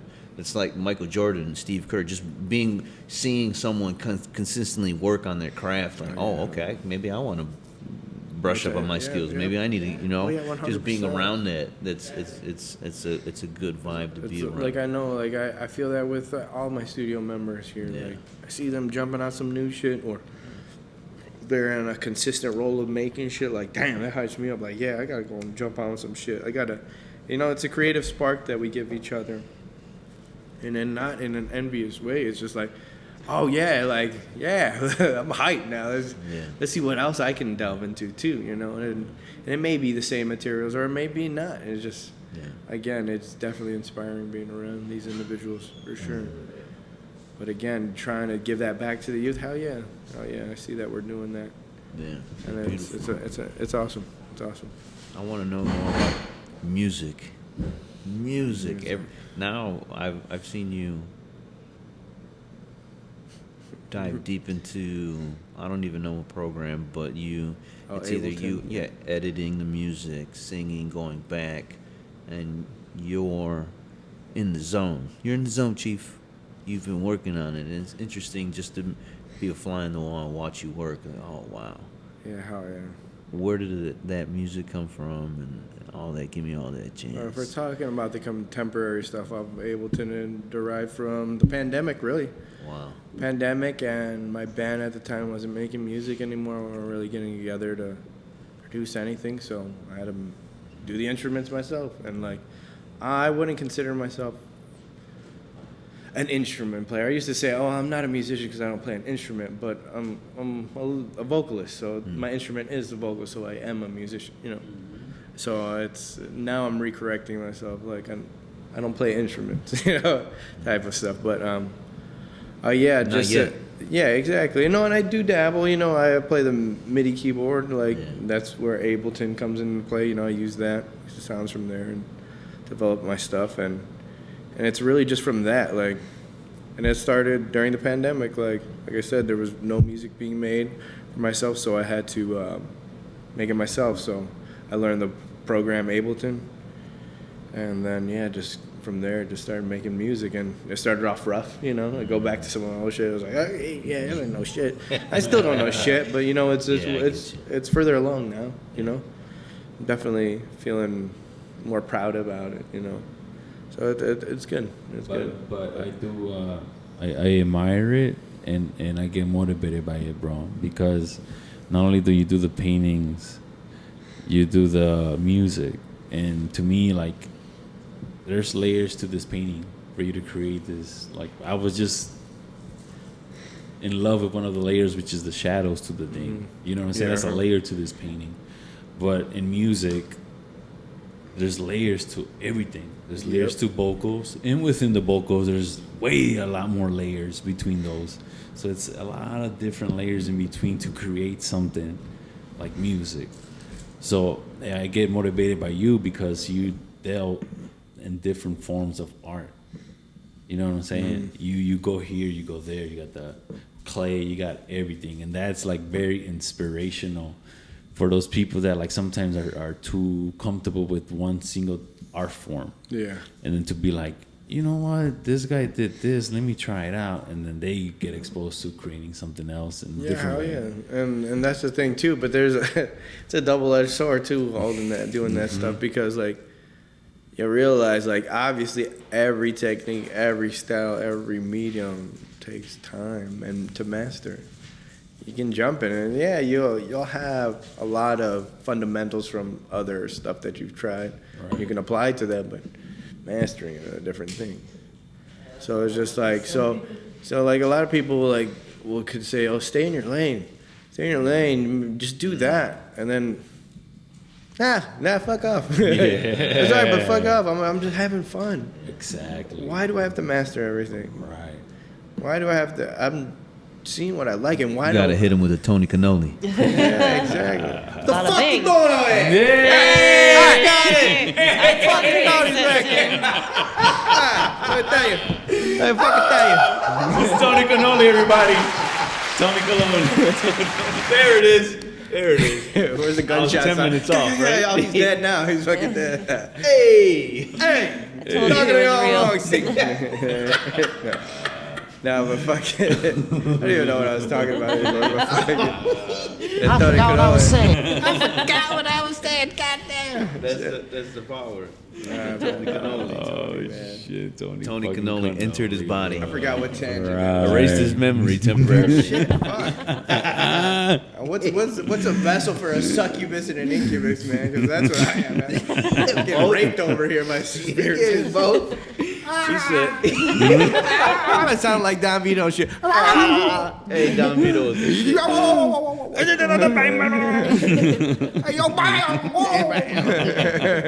R.I.P. I used to love that Vito, show, man. That shit was amazing. Yeah, man, growing up on that shit too. Viva la Bam, bro. Bam, Jackass. I remember trying to do Jackass shit. It was like baby shit. It was like, bro, shut up. Yeah. You're 10 over here. Recording it and shit. Yeah, exactly. Stupid shit. I think we all have a fucking old ways of Jackass tapes and shit. Why did we Definitely. It's so terrible. Hey, Shay, you got any Jackass video stunts that you ever done? Oh yeah, that's one of the stunts right here. Ours almost went to Channel 19. Oh shit! You guys remember the guys from PVA? No. PVA was its own like thing too. Back in the day, I played disc golf with like one of the guys too. What? What is Yeah, PBA? we call him Mullet. I forget his actual name. Can we talk about PVA?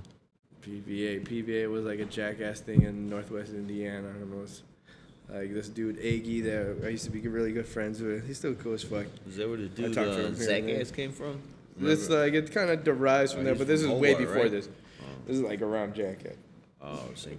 But they would do shit out here, so like you would know all the spots when you would watch these videos. Oh yeah, you're like, oh shit, I've been there. If you knew so and so, like you knew all these fuckers. But That's I never pretty like knew them all personally and shit. But like I knew of them because it was infamous, you know, the jackass Right. was going around, but it was like the Northwest Indiana, like guys. Damn, I doing gotta shit. see him now. It was dope. It was all local shit, and then that was around my skateboarding times too. When I was a skater back in high school. It was awesome. Skateboarder and singer, huh?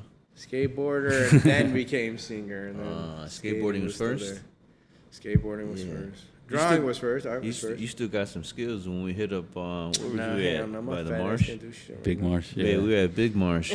I saw you. I'm like, okay. I thought he's gonna ollie once and that's it. No, you actually hit the whole fucking you dig. Yeah. Oh, no, I'm I didn't like, do that. It was oh. Alan, bro. Don't get No, twisted. I saw No, you. it was you, No, bro. I saw you. Remember I know. you- No, Alan did the whole thing, but you went down Hit there that button too. again. No. I forgot what Forgot what I was saying. I forgot what I was saying. You Forgot were what with I was me. thinking. You saw him. Yeah. He- No, man. I didn't realize you were proficient at skateboarding. Yeah, I thought you were never just like, professional. all right, I'm a beginner. I'm just gonna ride real quick. No, you were No, proficient. I skated for years. Oh, And then wow.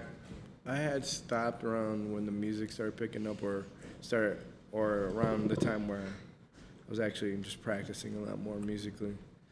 But that's kind of another died down, form. and then when I was like 22 or 20 again, I picked it back up. So it was like maybe like 2 or 3 years off of it, Yeah. here and there, rarely. And then I picked it back up, and then I was getting it. I was like, oh yeah, I'm starting to learn all this dope shit, and then I hurt my fucking lower back. Oh shit! I Injury. was just learning nose manuals to like shove out, and then I was like, I did something at the little Pulaski Park skate park over there. Yeah. Fucking No, disc golf course. yeah, where that disc golf course is. And fucking I shoved out and I tweaked my body, and I strained like a lumbar muscle or something. And I kept trying to skate for like another 10 minutes, and it just made it worse. And I finally went home. The next day, I couldn't even put on my socks. Like, I couldn't bend over. Like, it was that bad. I could barely get out of bed. And then, like, my dad gave me, like, a massage, and it made it fucking completely worse. And then, like, I was like, bro, I can't take this anymore. So they took me to the hospital. And then they just injected me with some shit, and I was fine in like 5 minutes. I was like, God damn, I need some of this. And I was like, fuck, Hey, man. give some super No, but I was soldier fine, serum. and then they gave me like a little baby-ass painkiller. I don't even know what it was. But I had that for like a week, and then I was Holy fine. shit. I was fine. It was just a strained muscle, I guess, but it was bad. Yeah. It was fucking bad, bro. Yeah, they always have a sobador and shit in the Latino community and shit. Right, It's like, yeah. yep, I get this know, lady. I know a lady. You know, a lady's gonna. she so performs miracles. or the excuse, tienes aire. Tienes aire. Tienes got air aire. in What, your shut back. the, what the Yo. fuck does that mean? I told my mom one Está time. empachado, está empachado. The I- fuck tienes I have aire? a- What, you got hair? What the fuck does that mean, bro? I have a running gag. If there might be people maybe that don't understand what that is. In your best description, what does that mean? It's like Air in your back. Aaron, I'm back. No, the aire. How could what? What the fuck? I'm lost. Oh my! What we were just talking about 15 Oh, seconds. forgot what I was saying. Yeah. Tienes aire. No, you said agre, like agreba. What, I was like, fuck, what the fuck? A Latin shit you talking about right now? Alibaba. Don't make fun of my No, pronunciations. my bad. No, my bad. I'm just trying to bring it back into like my confusion. I was confused. My bad. Air in your back. That's the translation, right? You got air in your back. Yeah, tienes aire. Yeah. Aire. You have air. Like, but I never understood. Like, I guess you can get air in your muscles or air in something and it hurts. It never made sense to me. So it's just like, I think it's just What is your the interpretation of the that? best way of them to Right. describe that, because you ever seen when they stretch your skin and it's and it pops or something. yeah. No, I've never. Maybe You never there seen are that, air bro? pockets. Maybe they're right. I don't know, but it just Bro. never made sense to me. But there's bro. something that Fuck you that is mean there's very air in my fucking. You know the cups when they light yeah, them I've up gotten and they that, sucked yeah. it. That was a fucking abuelita thing. To maybe to them that's like I got sacándote el I got aire. that shit. I got what was it? What's the needle shit? Oh, Acupuncture and that. How was that? What is it? The myofascia. the sucking, Sucking the cupping, cups. Yeah, the cupping, and then I had some other wood scraping thing. Oh, dude, Wood that was scraping. painful. And I did it all in one sesh on my neck because time I fucked up my neck. Oh yeah, I was fucking around with gym equipment. I was doing pull-ups, and I was like, yeah, I feel I'm feeling this fucking whatever shit I took, this fucking energy drink, whatever the fuck this The Arnold pre-workout Schwarzenegger shit. came out, bro. I did a pull-up, and I was like throwing my feet up in the air, and then Oh, shit. I felt it in my shoulder. I was like, no. Yes. Fooling around. You never fool around in a fucking gym. That's for damn sure. Fucked up my shit, and then yeah, dude, I was fucked for like 3 months. And that's where I did the acupuncture and shit. That's a beautiful segue. Both of you guys are in the fitness world as well. Not me. Don't you Right dare. Don't you dare. I'm Hey, dull, hey, dude. hey. No, you are in the fitness Disc golf world. is a way of kind of fitness because Nah, you're that- outside. That's you're, a great excuse, you're but it's being not out. true. No, but it is. It is. It's more than I'm It doing right is. now. I knew an old guy, and I met an old guy in Denver that kept going to disc golf course every day got a because six-pack. it keeps him moving, Yeah, hell yeah, and he's moving. 100%, Dude, he no. was old and he was throwing with us, bro. And he's probably way healthier than anyone hell else yeah. his age. Exactly. Oh, yeah, Exactly. no, It's- exactly. No, I'm just talking shit about myself. Don't talk about But disc again, golf like it's that that. same thing that I apply to like all the things. Like I won't give myself that full pat on the back. Like why not, motherfucker?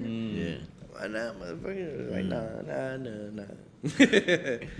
I want to know. You're in the fitness world. Maggie's in the fitness world. Where did that come from?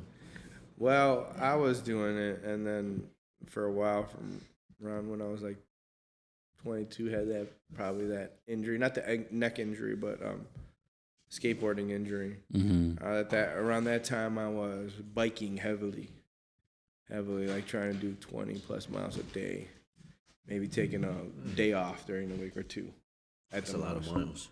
Oh yeah, I was biking a lot, and then I slowed down.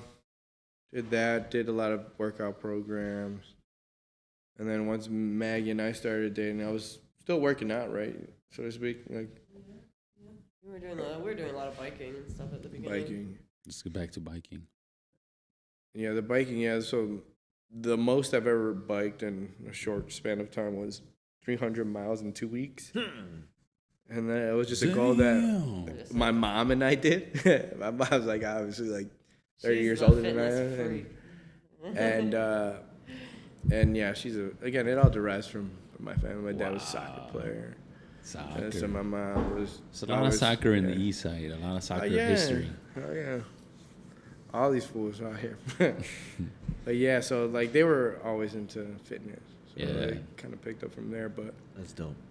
Yeah, so I was heavy into biking, and then when we started dating, like, I would either go play soccer or do other things, and I would be like, yo, I work out too, and she picked it up, but, like, I remember she couldn't even run at one point because she was a heavy smoker. You would smoke, what, about a pack and a half a day, or maybe two? Not You really think I was that? Okay, no. She's like, yeah. I'll go with a pack, but a pack and a half or two, hell no. A pack. Wasn't a pack. that It's like, cool. yeah, Like, what about it? 26 ain't a lot already. Like, Well, round yeah, down. but don't say two. Yeah. 40? She got a voice like this. This is the real Maggie. We got to turn the auto tune I on love for her. her. He's a good guy. Like the original King when they brought him out, he was used to talk to him. He's running right for us. No, growing up, I did a lot of dance, so I was active when I was younger. But when then I I got to know stopped working out for sure. And then when we first started dating, his mom would always be like, "Oh, you want to come work out in the basement with us?" I'm like, That's I'm like, badass. hell no. I'm like, get the hell out of my face. I'm like, I'm not working out. I mean, she couldn't even run. Aaron She would get go out to and run. soccer, and I would just be like sitting and doing nothing. I'm like, okay, well, I should probably start doing something. Like, I guess I should. If he's gonna go work out, I should probably go work out too. Yeah. And then so I would just watch Teen Mom, and I would run on the treadmill for an hour while he was at work, while he was at soccer.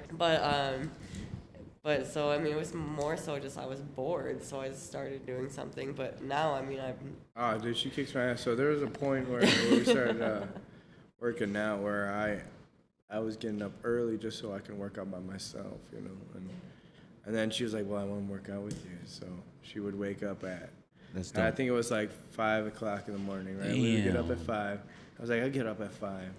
and then fucking get my shit done and I'll have my day. But then she Motivation. started matching me 5. Fuck this, I'm getting off at 4:30. Matching 4:30. Damn. Fuck that, I'm gonna get it off at 4. Fuck this, I want to work out. Mash me, and now she gets up at like 3 something. 3 something. I don't even work know out how right it became now. 3 in the morning, but now it's 3 in the morning. So And I now know. I don't work out whatsoever, and she kicked my ass. That's the story of her kicking my ass. But she always kicks my ass and a lot of shit, but not disc golf. Hey, I'm working on it. I'm coming, But it's I'm coming for you. it's a form of expression in a way. Yeah. So like fitness It's is a way way chan- form. It's a channeling therapy. the Like man. you Oh, for painting, sure. you doing this, it's the same. This is in the same kind of realm, you know. Yeah. Well, for Through me, I mean, repetition, it's my me time. You know, when I'm up at 3, no one else is up. No, I'm not gonna get any text messages. 3 a.m. No one in the house is gonna be awake. You know, it's. I know I have at least 2 hours of pure silence and just me being in my own space and my own thoughts, and it's great. Wow. Yeah, fitness is awesome. Yeah. Awesome, but yeah, like I said, it derived from me. I don't know. Did your parents ever like introduce you to like running or things like that? Because like Both my of my parents like parents were actually athletic. worked out. They were always like going Valley Total Fitness when back in the day when that was. Valley Total Fitness. Yeah, There's there also on was. Torrens now. Yeah, exactly. No, my parents Exactly. never. I mean, we would go to the gym. That's my old dude. job. Dude, exactly. So you know, so That's how you like- started. So again, my parents had memberships of that shit. They were No gym rats and shit. shit. Like, love that shit. Wow. I have family members that were in like weightlifting competitions. and all No that shit. That's dope. So it's in the blood, you know. You had different forms of expression all the time. Yeah, hell yeah. But yeah, it's My dad is really athletic. He played, I think, baseball for sure, basketball. My dad's athletic. We can play something like beer pong, and he's gonna demolish everybody. And he's not a drinker or anything like that. competitiveness. But he just, and then even when he came and played disc golf with us No, a he was couple like weeks a ago, natural. Like, it was and nothing. he just Wow. automatically does good. I'm like, what the hell? like, it was nothing like you figured out. You know? My mom was always really not necessarily athletic, but she would do like hiking and biking. My sister's always been on like varsity softball teams, stuff like that.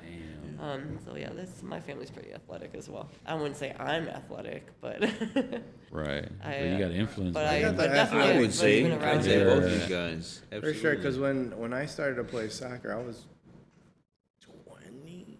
I didn't start when I was young. I Oh. started late. Yeah. But I Damn. grew up in a family of soccer players. Like, Oh. I never played ever Right. on a team, nothing. I just started scrimmaging with the homies, and I was terrible.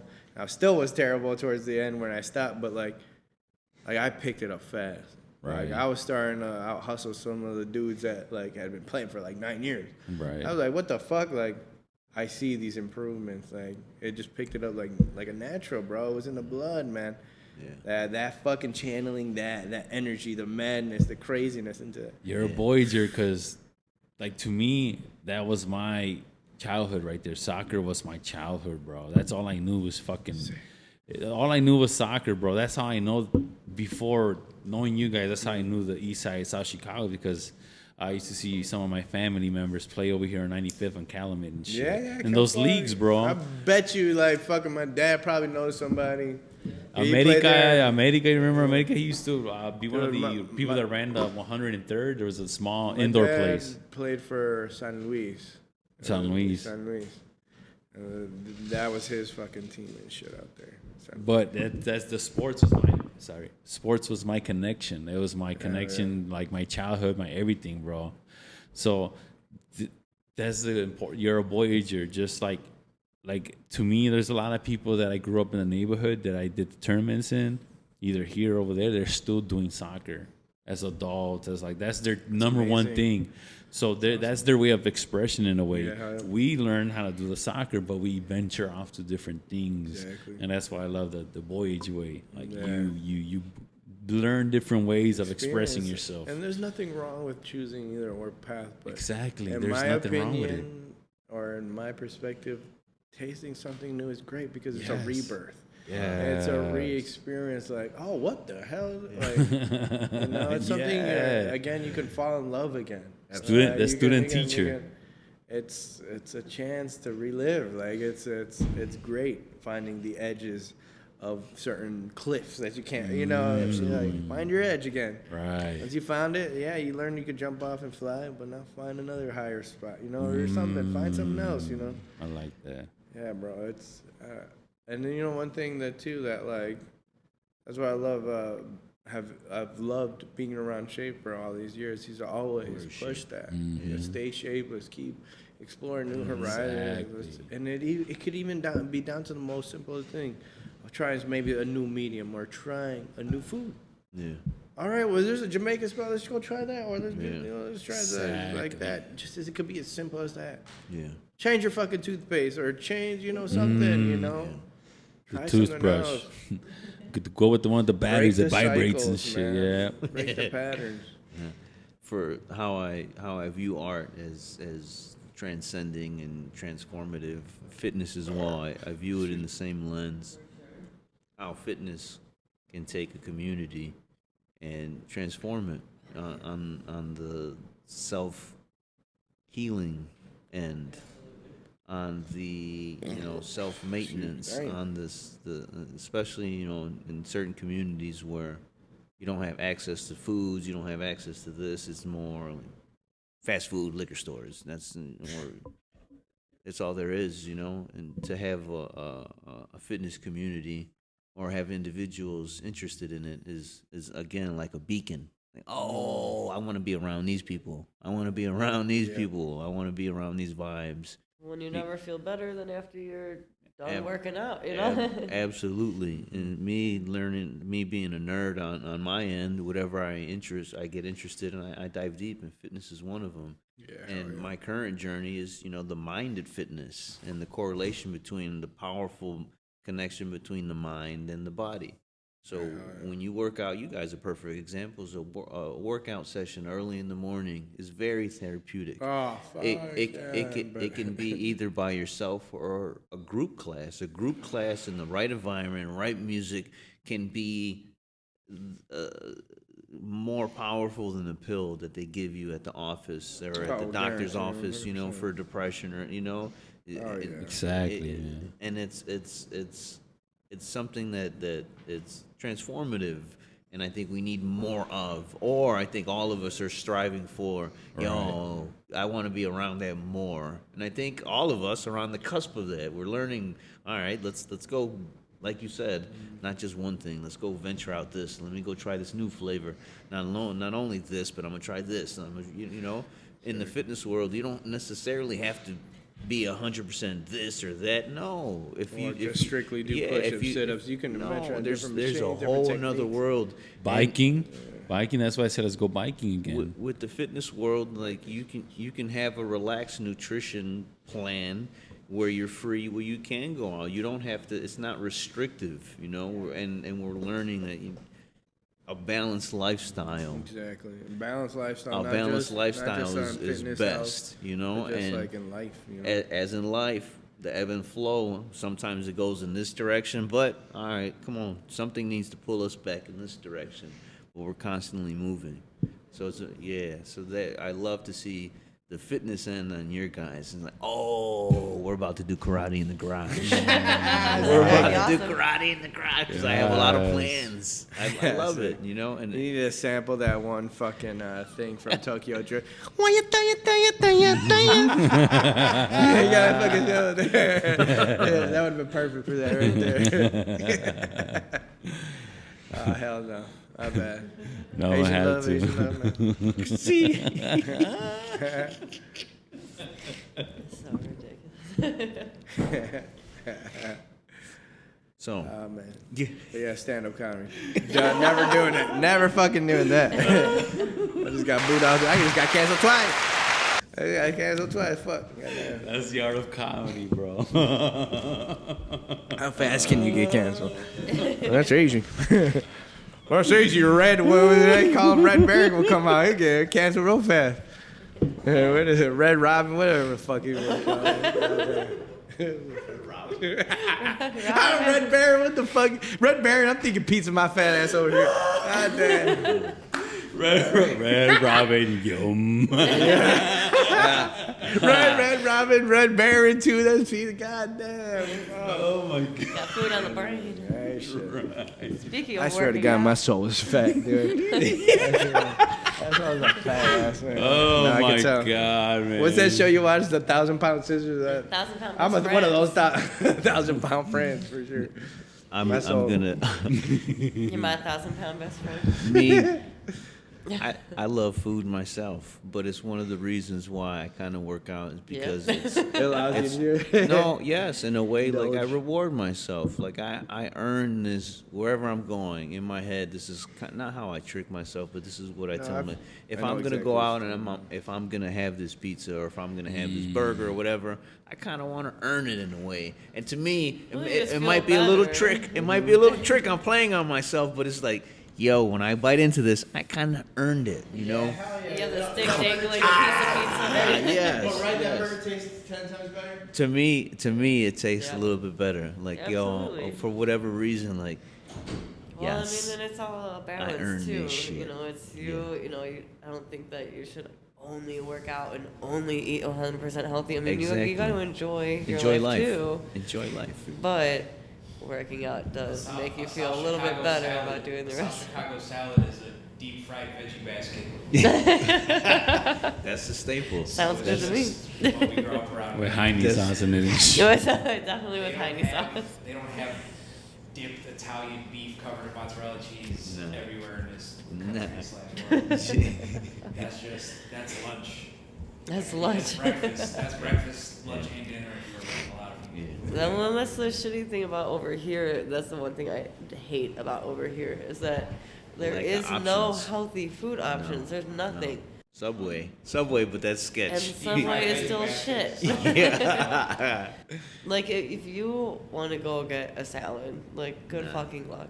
You know? I'm not getting If you want just, like, more, like, all protein, like grilled chicken, good fucking luck. It's all fried. Like, that's the only thing I hate about over here.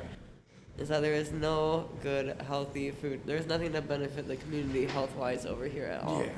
There's certain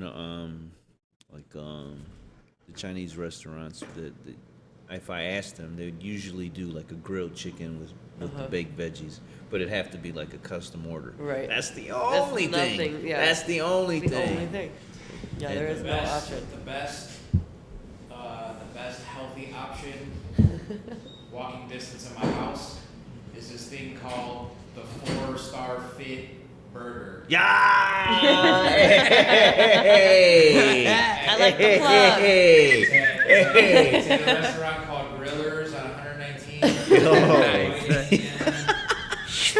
I like what he did there. That's a nice segue into. I love what he did See there. this I thought he backflip was- I'm gonna do. My name is Tony. That's Tony when he's on the juice now. Shape saw me when I was on the juice. No, but what got you into working out? What got you into fitness?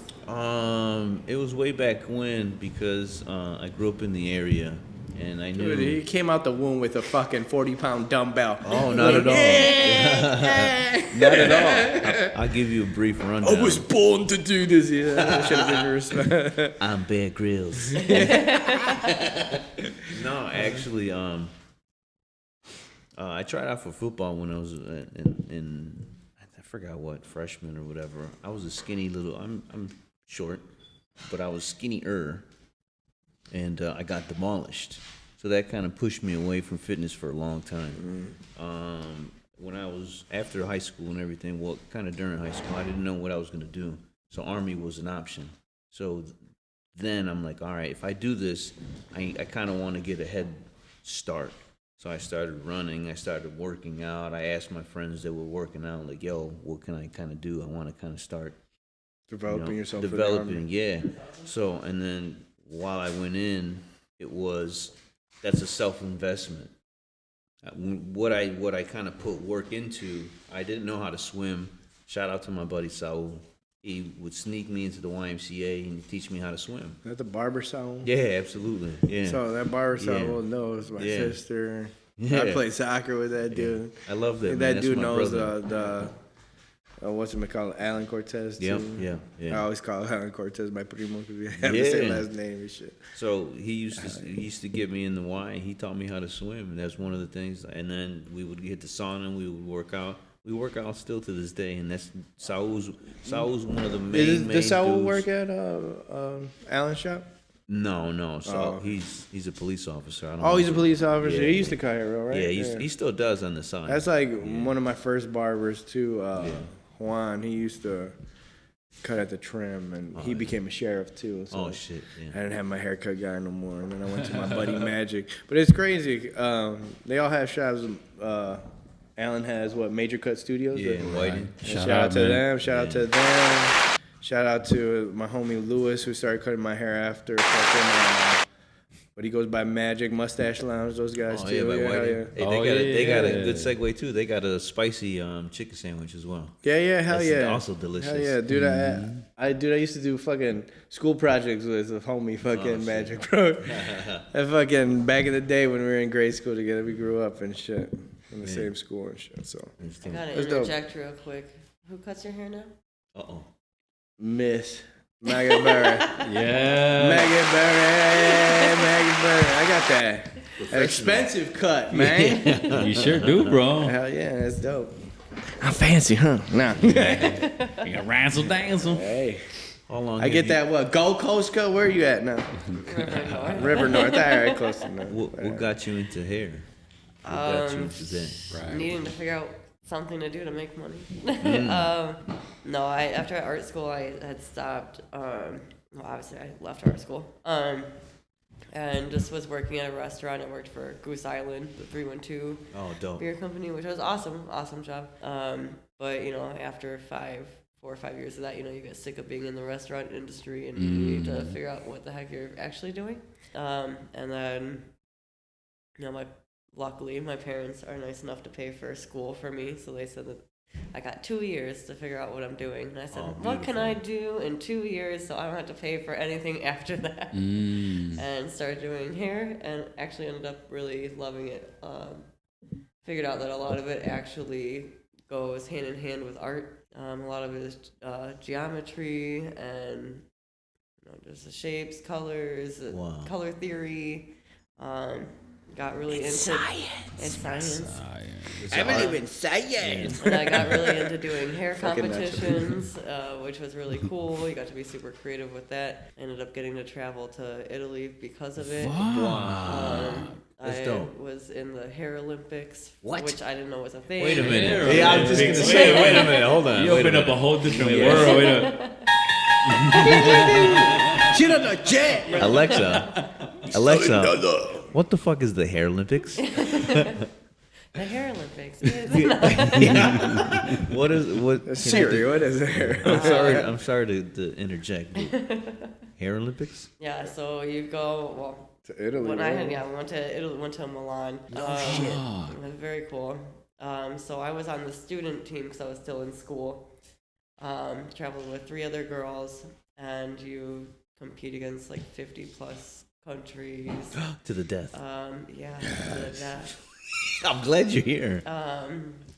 Us in France for having it out. No, I'm just saying. No, but.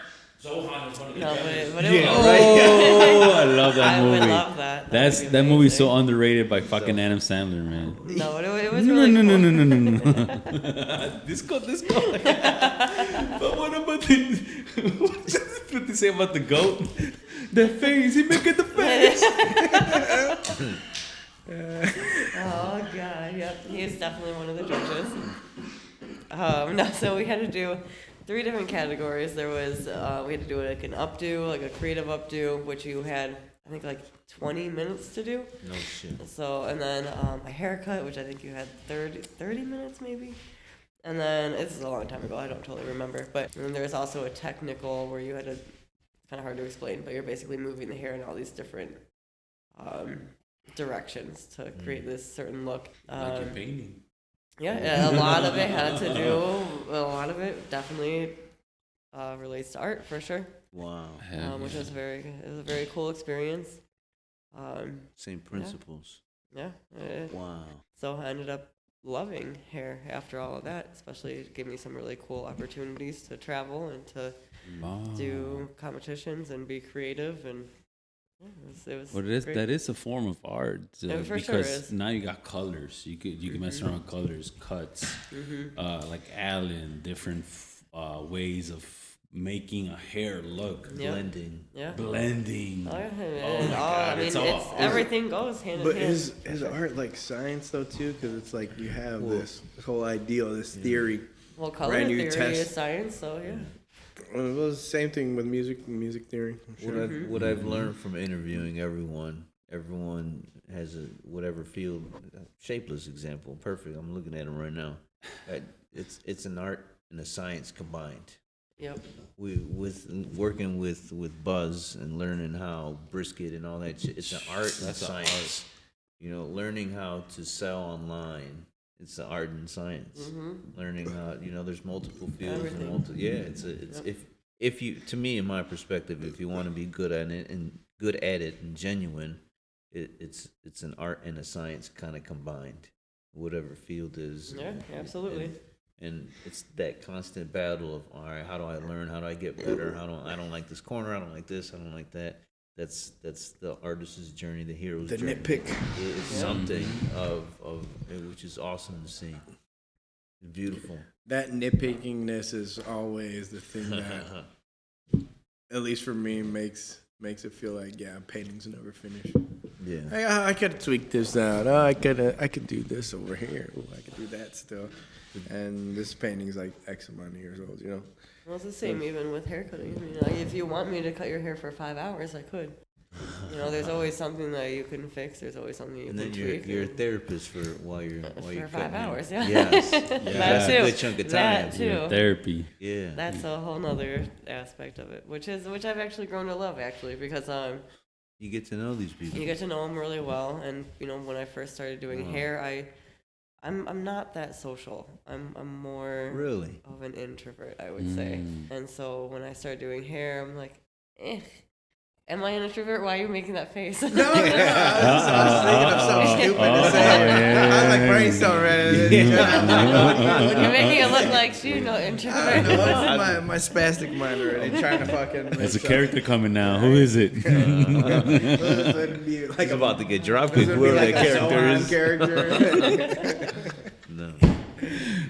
No, but it taught me to really learn how to talk with people versus just kind of listening, kind of being more withdrawn. It was a very big fear of mine before I got into hair. Wow. Was how am I gonna entertain these people for an hour? How am I gonna actually relate to them or figure out what to say or what to ask them or whatever? So it definitely has that's helped me socially as well. So how did you? How did I what? Learn how to do? Yeah, Fake how- it until you make it. Yep, just throw yourself Literally, in it, I just throw think. yourself in and I mean, just. Throw that's yourself the same in the thing with fire. The teaching. When I first started, Cosmo I'd the say- shit out of it. I'm gonna jump off this cliff and learn how. I'd On the say way at down. first I would have like my classic questions, like my go-to questions, simple shit, How's the like weather small. temperature? It's like small, no, weather, but you live here. finger Have you your always ass or lived not? here? But then you kind of start to learn that people will open up a little bit and give you something you can kind of relate to, and then you grab onto that, and then you expand on those, which you guys do with your podcast, I'm sure. Oh yeah, You definitely. take one little subject and you blow it into a whole nother topic. So Right. basically what I do with hair, or talking to people while I'm doing their hair. Wow. Well, it's like it's a form of therapy for both of you. Yeah, like, for it seems sure. like I was just thinking Absolutely. of that too, just like while I was taking pills. I was like, yeah, this is therapeutic. it is. He's talking, man. 'cause 5 hours. That's a good chunk of time to spend with somebody. I mean, I usually don't spend more than like 2 when with it's someone. fun, But it's when it's fun, it's timeless. Uh-huh, Like, oh yeah. shit, it's over. That's a whole lot of oh range. yeah, I have clients that I'll be cutting for 2 hours and be like, oh my god, I didn't even realize it was that long. Wow. That's Because we pretty just cool. get lost kind of in conversation, which is pretty neat. Which is sometimes a day. lot of people that in the industry don't get, because a lot of times it's like in a robot. Because I remember when I moved to Nashville, I couldn't find a barber, and I went to a place in Walmart, and it was like Damn, son. $10 a cut, but I just went because I was being cheap because I was struggling when I was there in the beginning. But Situated. I went in there and I was like, let me get a cut. And then the girl was young. She was all tatted up, so she already looked different than what I expected. And then they will always shampoo your hair before and after a cut. So I was like a new experience, and then like I would get to conversating with the girl and shit, and the next thing you know, like your fucking haircut takes an hour and a half and shit when it really shouldn't. But it's just that in that industry too, you get too stuck, especially if you work for like a place in Walmart. Right, and it's just very factory. Exactly. In and out. You get, and then I'm sure that they technically are only supposed to have 30 minutes per haircut or whatever, Right. you know. There's a time, which sucks, which is why I'm thankful that I don't work at a place like that. But, but yeah, like a lot of places like Supercut, it's like they only get 30 minutes, and it's like so you have to do your haircut in 30 minutes, which that's crazy because it's a craft. So how are you going to put a 30-minute time limit on someone's craft that they're doing? Exactly. If you really care about it, you shouldn't work at a place like that, basically. But it's hard in that industry, I imagine, that you fall into that kind of like lifestyle where it's just like a robot. Absolutely, yeah. I mean, I get stressed out if someone shows up to their appointment late, or someone takes me a little bit longer, they have more hair than I thought, or whatever.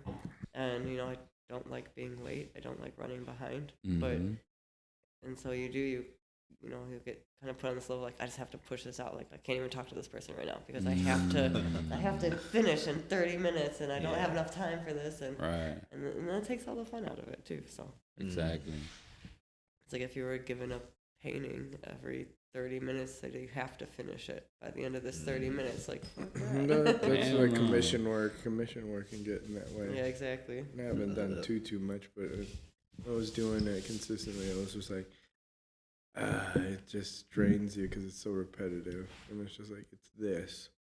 There's no creative side. This is the result. This is what I told they were getting for the price. I mean, yeah, I'll tweak it out here and there, but at least for the last shit that I did, I was just like, oh, this is what it is, and then it just became boring. I kind of stopped doing it, but it's there. But yeah, it loses its spirit. It's fun. Yeah, I mean, it's just like if anyone were to come to me and be like, "Oh, just do whatever you want with my hair." Sweet. Do you really mean whatever? Because this can get real fucking crazy real about fast. to go zero all around. You're done. You know what's like That's guilty? how I ended up with this mullet. No. You know what's a guilty pleasure? I used to watch the top model with Tyra Banks. Oh, America's Next Top Model? In the episode where they start cutting the girls' hair, so like they go bald and they start fucking losing it. Like, no, I don't want to do this shit. They start crying. It's reminding me of that. But then they love it. Then they love it.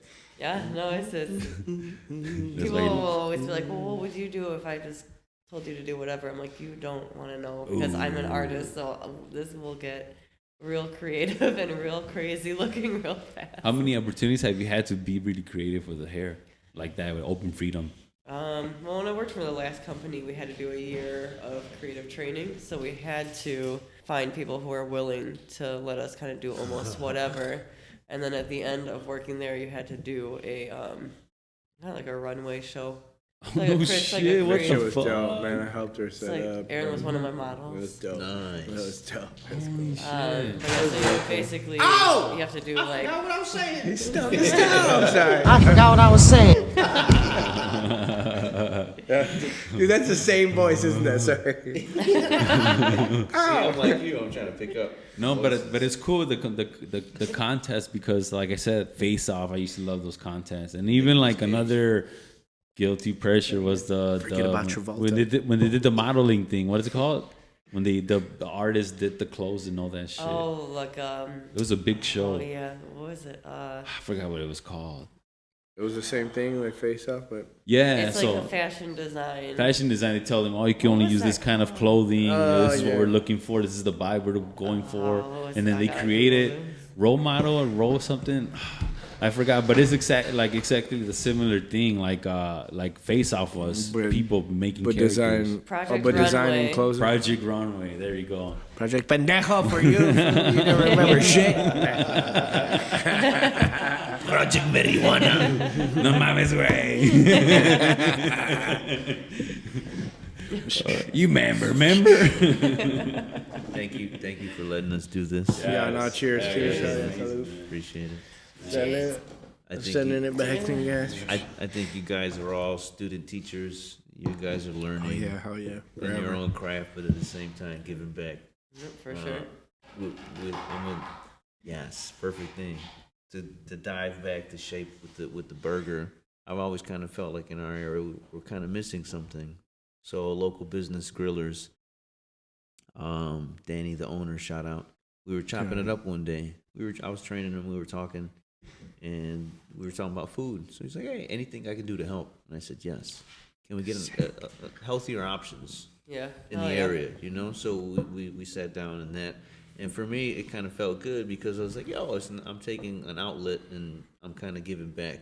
And you guys, I see the same thing, and I like you, sky art and your art and everything. And you're finding ways to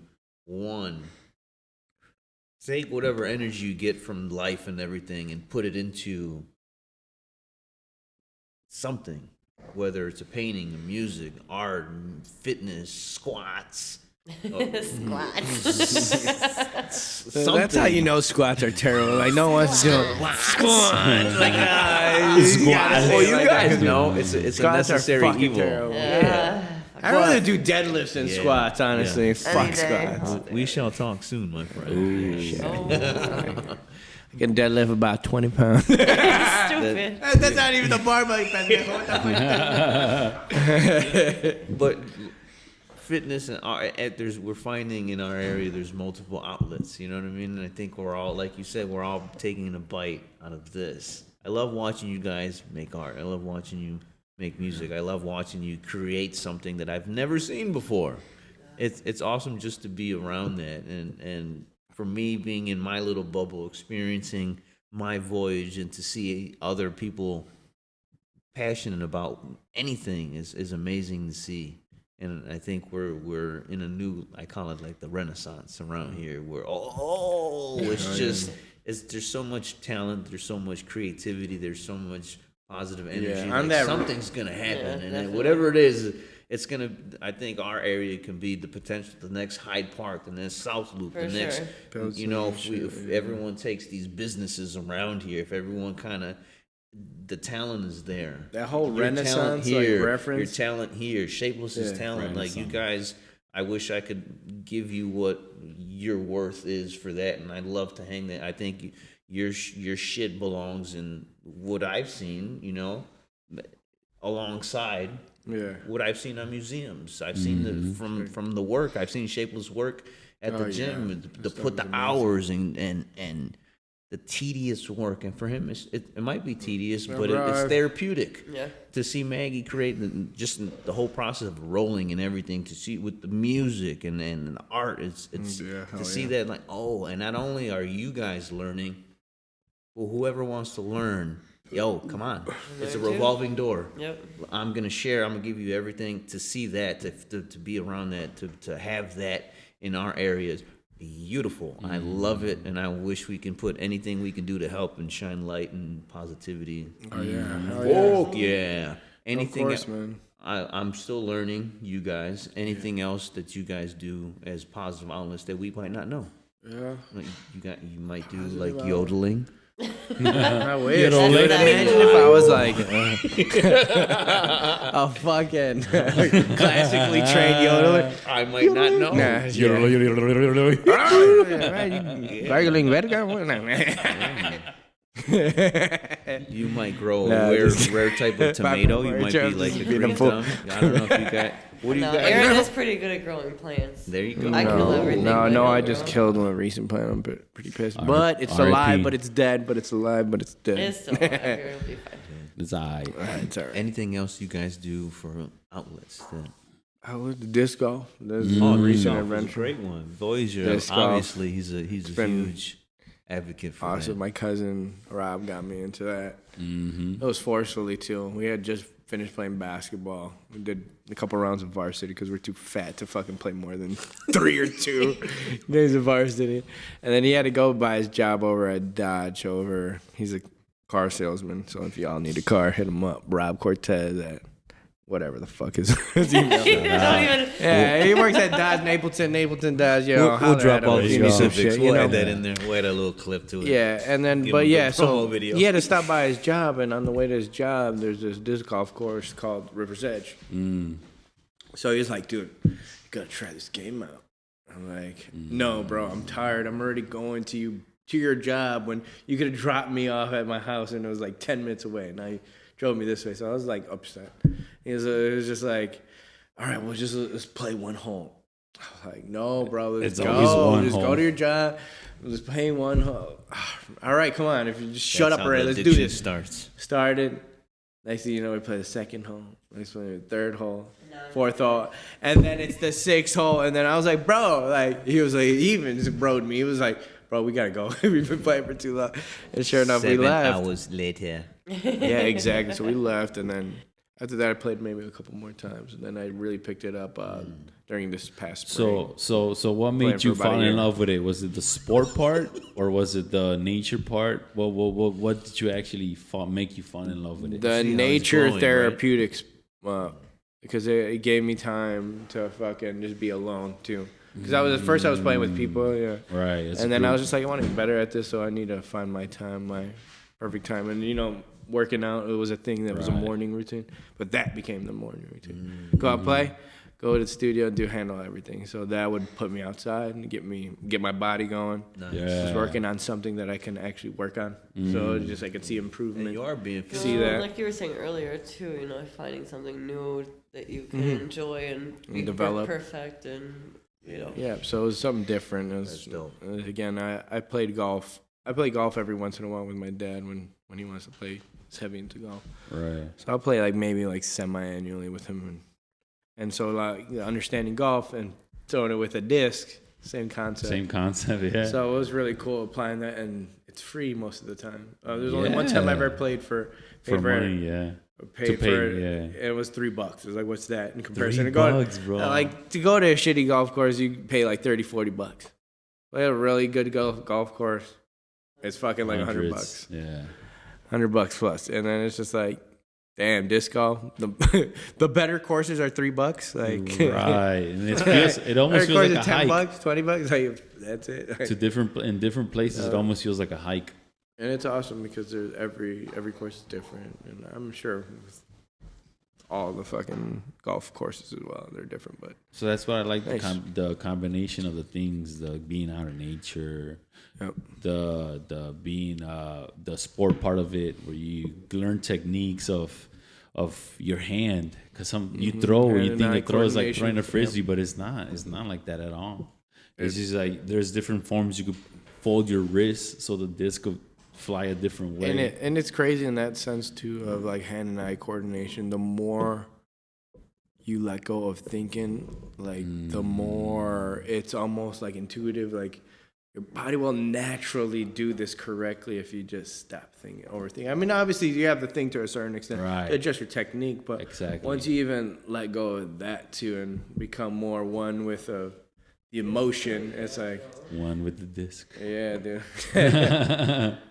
But yeah, it's been pretty dope. I've been playing close to a year now. It's not a year yet, but That's amazing. but it's been fun. I did one of my first tournaments in the fucking rain. Yeah, That was fucking awesome. That was cool. That's a I big was in step. the rain. It was cold as shit. It was like 30 degrees, pouring rain. I Right. got a call. I had to change after my your clothes first like 3 one. times playing. No 'Cause shit.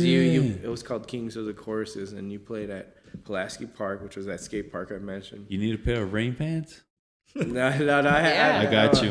Well, whatever. I got fuck some. it. I got some from work, bro. Okay. They work beautiful for Yeah. Oh, dope, outside dope. conditions. Either way, fucking I played that. There's 3 courses and shit. It was that one, and then we went to River's Edge, which I just talked about, and then we went to what was it started? Hidden Lake, and Hidden Lake is this 24-hole place or 21-hole place. Monster. I haven't been to that one, have I? And that one's crazy because Lansing? there's just like it's in Maryville. It's in Maryville. It's like right by Maryville High School. But they're Yeah. like I think holes 10, and 5 or something are around this little lake, but it's like guaranteed loose discs. I If have you're a history beginner with like me. Maryville, so I want to go there. Dude, I haven't never been just there. Make sure you buy like a. No, setup. you're gonna take me, bro. Setup. Make sure you're gonna take me. You're gonna take me. now. You're gonna take Paying me for right gas now. food? What you talking about? Yeah, bro. I fucking drive you over there. Oh shit! Oh shit! Miss Maggie, any other Outlets. duck hunting? The duck hunt. Maybe in the 90s. When 90s, she was. Any other? She was a outlets? 5-year-old duck hunter, bro. duck hunt. Come on. He said, "Oh yeah." Ever since the Nintendo came out with the fucking with the Yeah. ducking. So who brought up the thing with the duck hunt recently? Where? Me 10 seconds ago. No, the duck. I forgot what I was saying. So not even, but yeah. But so there was a thing with duck hunt where you can use a second control to control the ducks. What? What? Exactly. Oh no.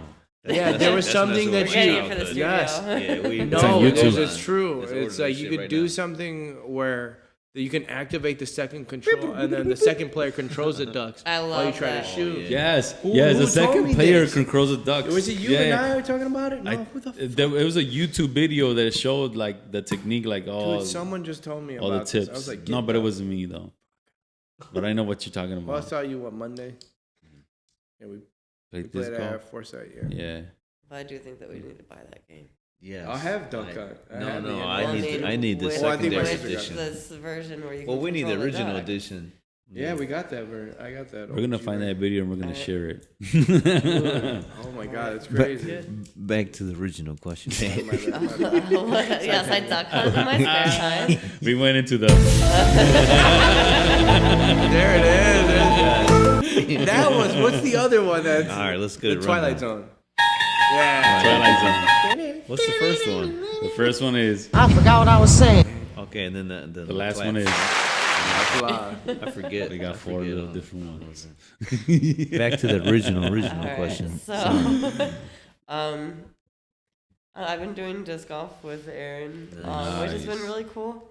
Just kind of catching the buttons. I'm catching. She hit her first birdie. Oh, The other day. That was Congratulations. dope. That's That an shit was dope. accomplishment. Getting Wow. better. I She's don't know. hit It's, like maybe 60-foot putts before, so it's been nice. it goes Nice. decent sometimes. She Sometimes it again, goes she really has that bad. gene like she was talking about her dad, where she delves into something like in the physical activity. And then something that I love about this sport. she's was got a better golf swing than I do. That's there's for sure, always damn there's sure. always been more women too that play. Every time you play, you always see a girl out there, and there's Shit, not me. What the fuck? a lot, with her. in a lot of sports you don't see that often when there's a bunch of group of guys playing Yeah. with a girl and we're in the same level. It's definitely. I mean, it's especially buddy I being a play woman with, and things like that. his It does get girlfriend's a beast. intimidating, but Yeah.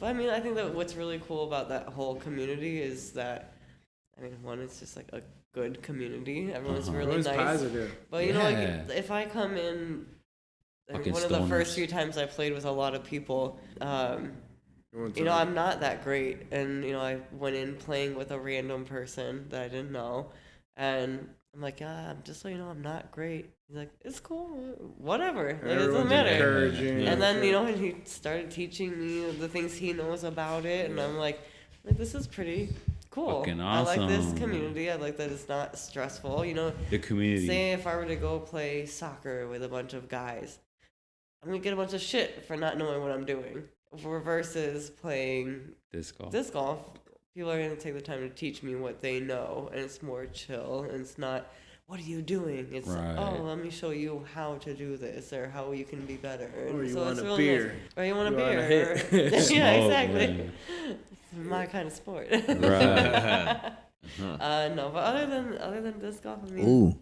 I think that mostly what I do is the art, and that's it. Speaking, I want to interject. Our buddy Cosmo. Today they for the 18th Street Shawshank Redemption, the 18th Street Brew Pub. They have a run group, Yeah. and then afterwards, You did it once. yeah, I did. He invited me once, and I'm like, oh, I'm part of the cool kids now. So yeah, and afterwards you get a beer. and it's on the house. So to me, it's like, yes, I just be earned. there. Yeah, I just earned. You're gonna give me a free beer It's like that I earning pick. that burger. The burger, I mean, yeah. But 2, your blood's flowing and that beer hits nice. yes, That's one thing I love about working out, man. You ever watch Big Head? You No. sound like one of the hormone monsters. Oh. Or no, not Big Head, Big Mouth. That's what it's called. You're good. you gotta send me the clip. No, there's Yeah, a show on Big- Netflix called Big Mouth, Big mouth, yeah. and it's these like it's animated. But You know there's Nick these- Kroll? Yeah, So that dude's the creator of the show, and he's one of the characters, and it's all about kids going through puberty, and they have puberty monster. Yeah, so there's like these hormone monsters, but they're always like, yeah. like, He really sounded hurt. just like him when he was doing that. he told me about his run group, and then Yeah. afterwards. Sorry, I got this. No, you're good. This is how the whole podcast goes. So if you once we listen, we're okay, it goes From on. run group to hormone monster. Yes, it goes on wild tangent, but that's what we like. That's a normal conversation. Yeah. So I want you guys to come. We're gonna send the invite out again for that run group. I would join for sure. Yes. What is it, a 5K? No, it's just a Voyager. run? As So long as you Voyager want, came okay. last time. They give you an option of if you want to run at your own pace. There's no one really timing you. It's run at your own pace. You want to do 1 mile. Here's the marker. Here's the turnaround. Okay. If you want to go 2, so there's cool. it's a group. So it's pretty much if you want to challenge yourself, you can follow whoever or just Or if just you run want a mile and run back. exactly. And But then you only get the beer if you finish. necessarily. I mean, I could I have need to hid. know so I that could I have hid know in the how woods far. for a little bit, and then came back, and then I would have got a Not beer. buy They'd yourself a beer. You're probably gonna buy yourself a beer if you're at 18th Street. I so just want Hey, to know how far I have to run that's to get a something free to beer. A mile, the mile mark. Yeah, but to me it was just like I had to like you guys were talking about earlier. I had to earn that beer. To me, in my head, man. Oh, yeah. And beer it was tastes also a motivation for me to be like, I kind of at least try to do this. Like anything that I try, I always try to see my best, like where I could reach. So, for example, this was the 3 miles. I'm like, I gotta earn this. I gotta finish this. And at the moments, like, and you have those moments of weakness, of stopping and breathing and all that. I imagine this guy like in a David Goggins kind of way. Come on, motherfucker, let's go. Stop being a Come on, bitch. let's do this. Stop Stop being being a a fucking bitch. Let's go. But not in a bad way either. I wasn't taking it in a negative way. To me, it was a positive thing to be like, keep going. And I did it, bro. And that was the very last one that came to the finish line. Everybody was like, yeah. And it felt cool. But still, I went in my own pace. Like, because like I said, everybody else, like with Jedi and all of them, they went past. It was just me and the last people. And then so I kept following one crowd, and then they stopped. And I was like, oh, shit, next person. I followed that crowd, and they stopped. And I got to the point where it's just me by myself, and I'm just like, oh, keep going. And then you finally hit that marker. Actually, when I'm like mentally put myself like I can make this happen is when I saw them turn around back over and they saw me again trying to get there, and I'm like, oh, you know what, I got this, it's bro. right here, yeah. You know what I'm saying? And I finished it, bro. But it killed me, but I finished it, man. That's awesome. That's nice though. That's cool that you finished the whole thing. I'll give you a good segue. Cosmo, I've known him for a good minute. Like all you guys, I kind of like individually now. Together, it's pretty cool to see all you guys in one room. Cosmo, I know he's a runner. He goes 3 mile, 5 mile, 8 mile therapeutic runs. So I told him one day, I'm like, yo, I want to join you. And he told me very politely, he said, hey, man, I kind of go because it's me by myself. And I didn't want to intrude on that. I kind of know what that means. I don't want to interfere on this man's therapy. If you're creating music, creating art, kind of sometimes you don't want to be bothered. That's what led to the And time I told battles of yes, Maggie. that's why it's. That's Trying to work out by myself. I just started waking up later. And I told him, I completely understand. And I told him again, if you ever change your mind, you let me know. And then he invited me. And I'm like, yes! But he invited me on one of the worst days. It was my buddy's party. I was kind of hungover. The worst day. He wanted to go in the morning. But I told myself, I don't want to stop. This man invited me. To me, he's inviting me to his therapy session. This is something sacred. Yeah. I don't want to fuck that up. So when he invited me, I'm like, yo, Freddie, are you free? Let's go. So he came out, and Freddie, he's new to the kind of fitness thing. He's running, he's getting into it, and this is awesome. I knew that would have been a dope fitness experience because it's a group. They don't really care about you, your time, how fast you're running. Just finish at your own pace. Everybody in the beginning cheering you on, at the end's cheering you on, and then afterwards it's a social. It's you talk about whatever, you have a beer, and that's what it is. That's what I love. That's the part of fitness a lot of people don't see, the camaraderie, the social aspect. Yeah, you earn. To me, you earn your food. I earned that burger, and that burger was delicious. I just ran 3 miles. I was trying to test myself, and everyone test you at your own pace. Test, and it was awesome to see. And I would love to have you guys join the board. Awesome. Anything else besides the duck hunting and disc golf that I know we go on tangents. I'm still on the main question. I don't think so. I think we hit all the major points. Me, yeah, I don't know. You are a man of many talents. Back to the Renaissance thing though too. That's one thing that Roman has when he's talked about me or spoken of me. He's always said, "Oh, you're the Renaissance guy." So again, it's sort of like what you're saying, a man of many talents or things that I've delved in. At least to that that extent. Fucking Renaissance, that. That was dope hearing that from an outside perspective. Mm-hmm. But yeah, other than that, other outlets that we do, I mean, right now that's what it is, I guess.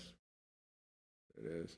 I think Or the that thing just with kicking us back. too is that if there's something that we want to do, we're just gonna go do it. I mean, it's Yeah. not Yeah. Oh, necessarily- something I want to touch up Jet too is that you guys are travelers. You guys go out and travel to different locations and do your thing. Like you guys have gone to Tennessee over there and hiking out there, what is it called? It was like Smoky Pigeon Mountains or Forge Smoky area. Mountains. Sevierville, we're in Sevierville, Sevierville. that's where we were. So you go out to those areas. You've gone out to, like you said before, to hike in different locations. Where you went to the mountaintop and slept up there.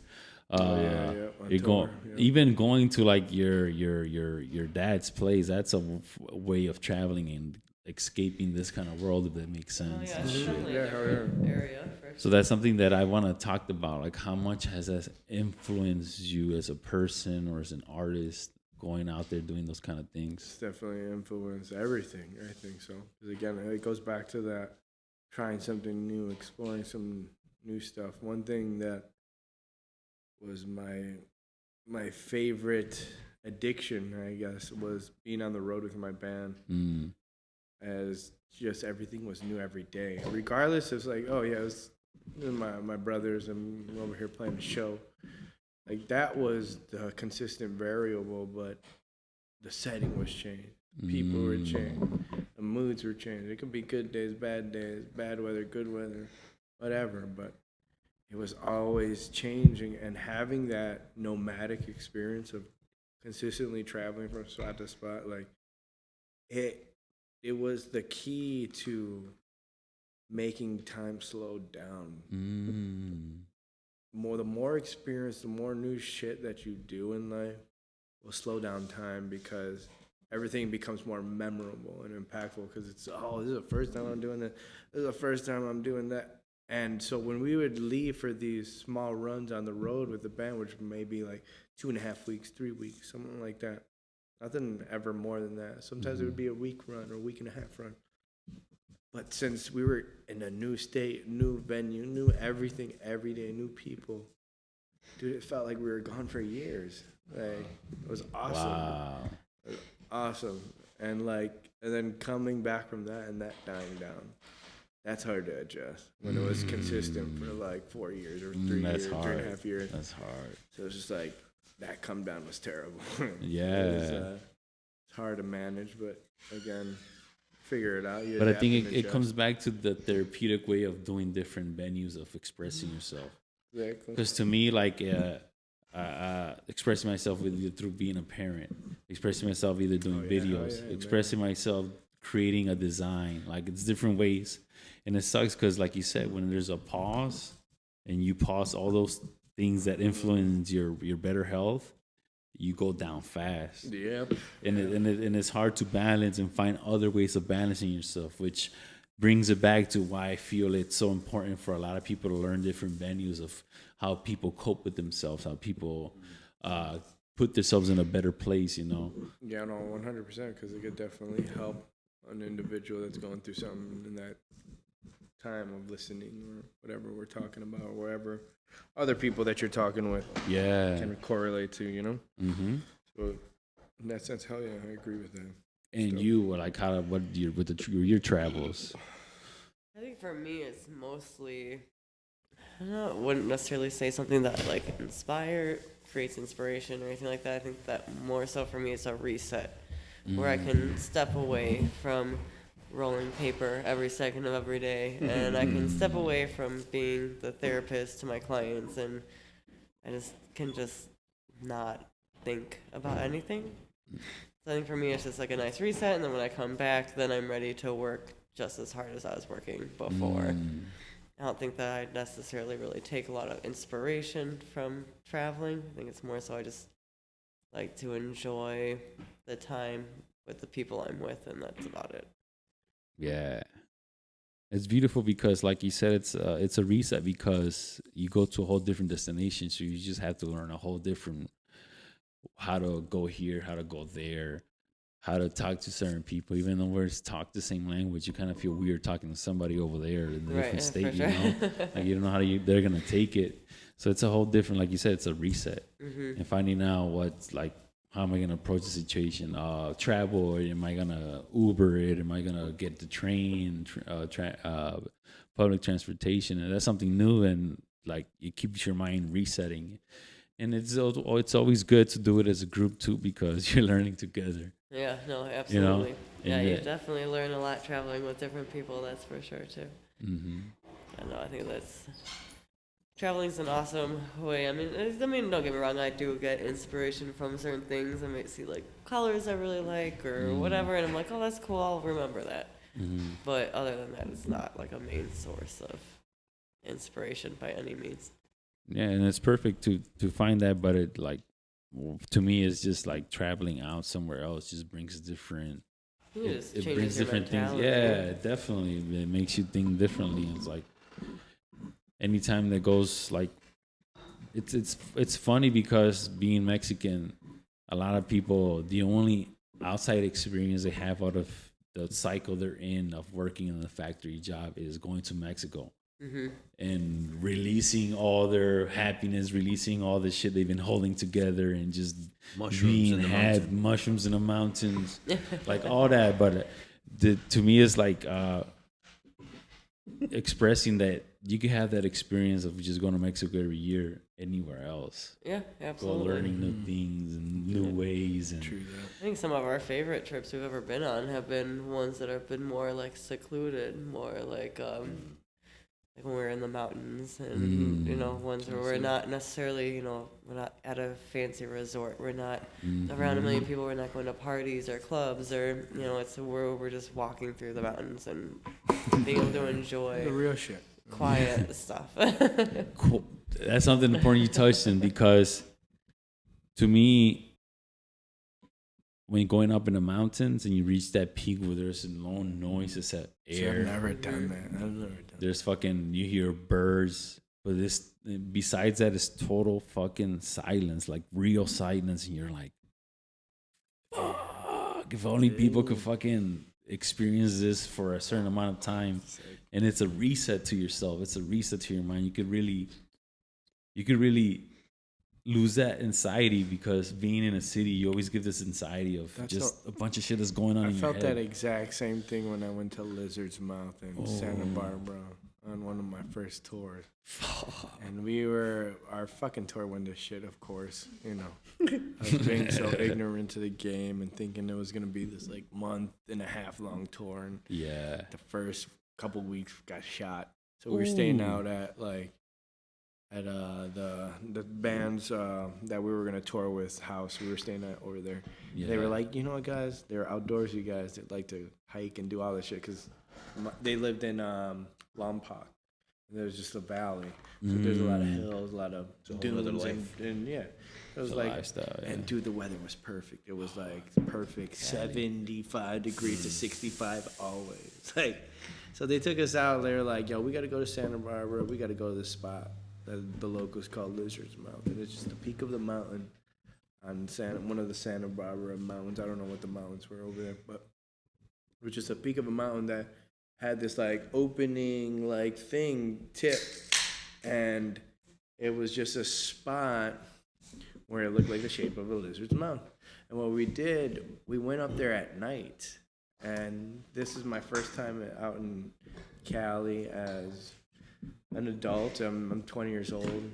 Damn. First tour, and we're smoking fucking amazing California weed, you know? We're so used to like some old Chicago shit, maybe grow. Damn. Kush was barely being introduced, and like, so we're feeling great, and we're driving up the mountains, and it's the homie JJ, which was the drummer from Parlay the band we toured with, and then it was Nicola, my bass player, and then myself when we were in this carpool, and then everyone rode with everybody in the van and the rest of the guys and some of the other members from the other band. So we pull off as we're driving up to this mountain peak, and we stop, and we're finally higher than the clouds. Not smoking higher, but higher than the clouds driving up. Yeah. So we're in the mountains higher than the clouds, right? And we're looking down at Santa Barbara, the city lights and stuff. And dude, each cloud's a different color. There's a pink cloud, there's a green cloud, there's a yellow cloud, there's a blue cloud, and it's just all the city lights projecting on these clouds. And you're seeing this, and we're off this California buzz, you know. Oh my God! And it looked profound, right? Yeah. And that wasn't even the best part of the night. So we finally reached this spot that we're like, are we sure? Can we park here? Like, we're gonna leave our van over here. Like, it's not gonna get towed. And they're like, yeah, you can. Chicago mind style. Yeah, exactly. Always paranoid, worried, looking over your shoulder type shit. So like, we parked the van, and they parked their car there. And so we're like, all right, well, if he's parking this car here, we're good. So we reached this little cave, and it's not Lizard's Mouth yet. Well, let alone, this is nighttime already. We're not at the daytime setting up camp, nothing. We're walking through whatever this mountain is. We don't know. They know the path. Yeah. Finally reached this spot. We're like, all right, we're going to set up here. We're going to jam on the acoustics. We're going to set up a fire. We'll roast some corn. We got some food. Kumbaya, my lord. Do it. And so this is like not my first camping experience, but my first like time going out. So obviously we prepped before. We went to like a local Walmart and got food and stuff. So that's where we grilled all the stuff in that little cave.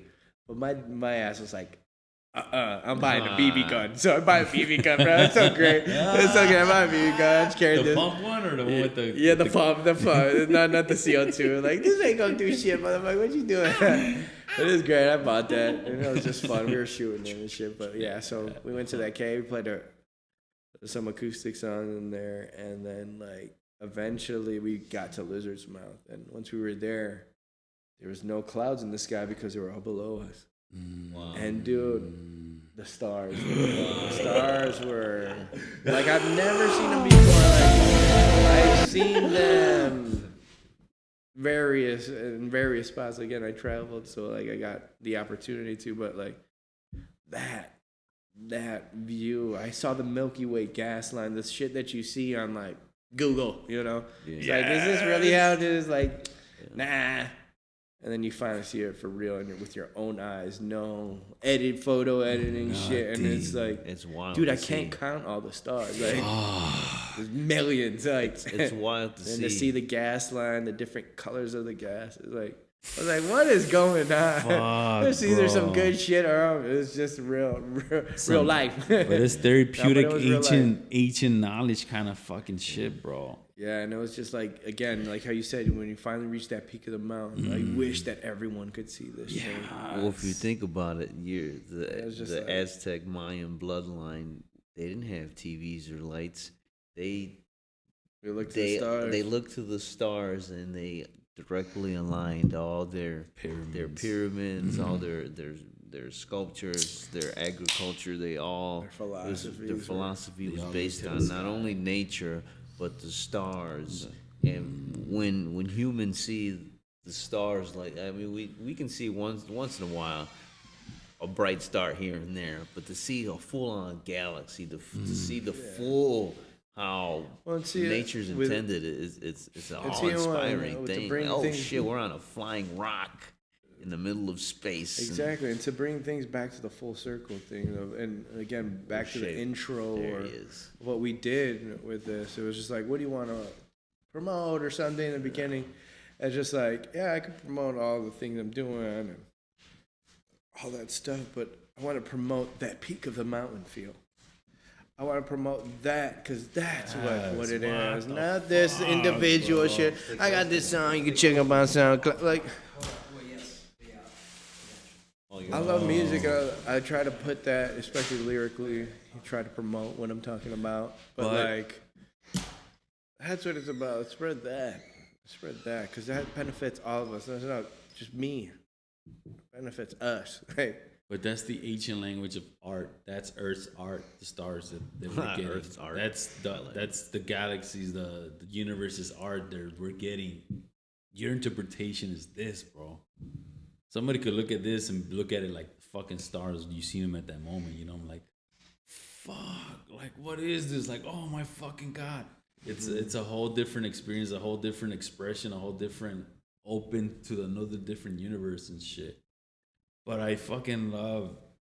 That's why, like, I wanted to ask you guys about the traveling, because these are the kind of experiences that you really don't inherit in living in these kind of city lives, man. Oh no, exactly. And like I told you, that me with Denver and we got lost, and once we got down, we saw the stars. And it that's was for like all nothing. even speaking, just traveling. We're fortunate, man. There's motherfuckers that have stayed here their whole entire lives, or in their hometowns, their entire lives. Yeah. And that's not bad, but I'm just saying it's pretty dope when you step out of the box. Like, it's pretty awesome. Step out of that comfort zone. Yeah, jump out, man. It's fun. It's fun.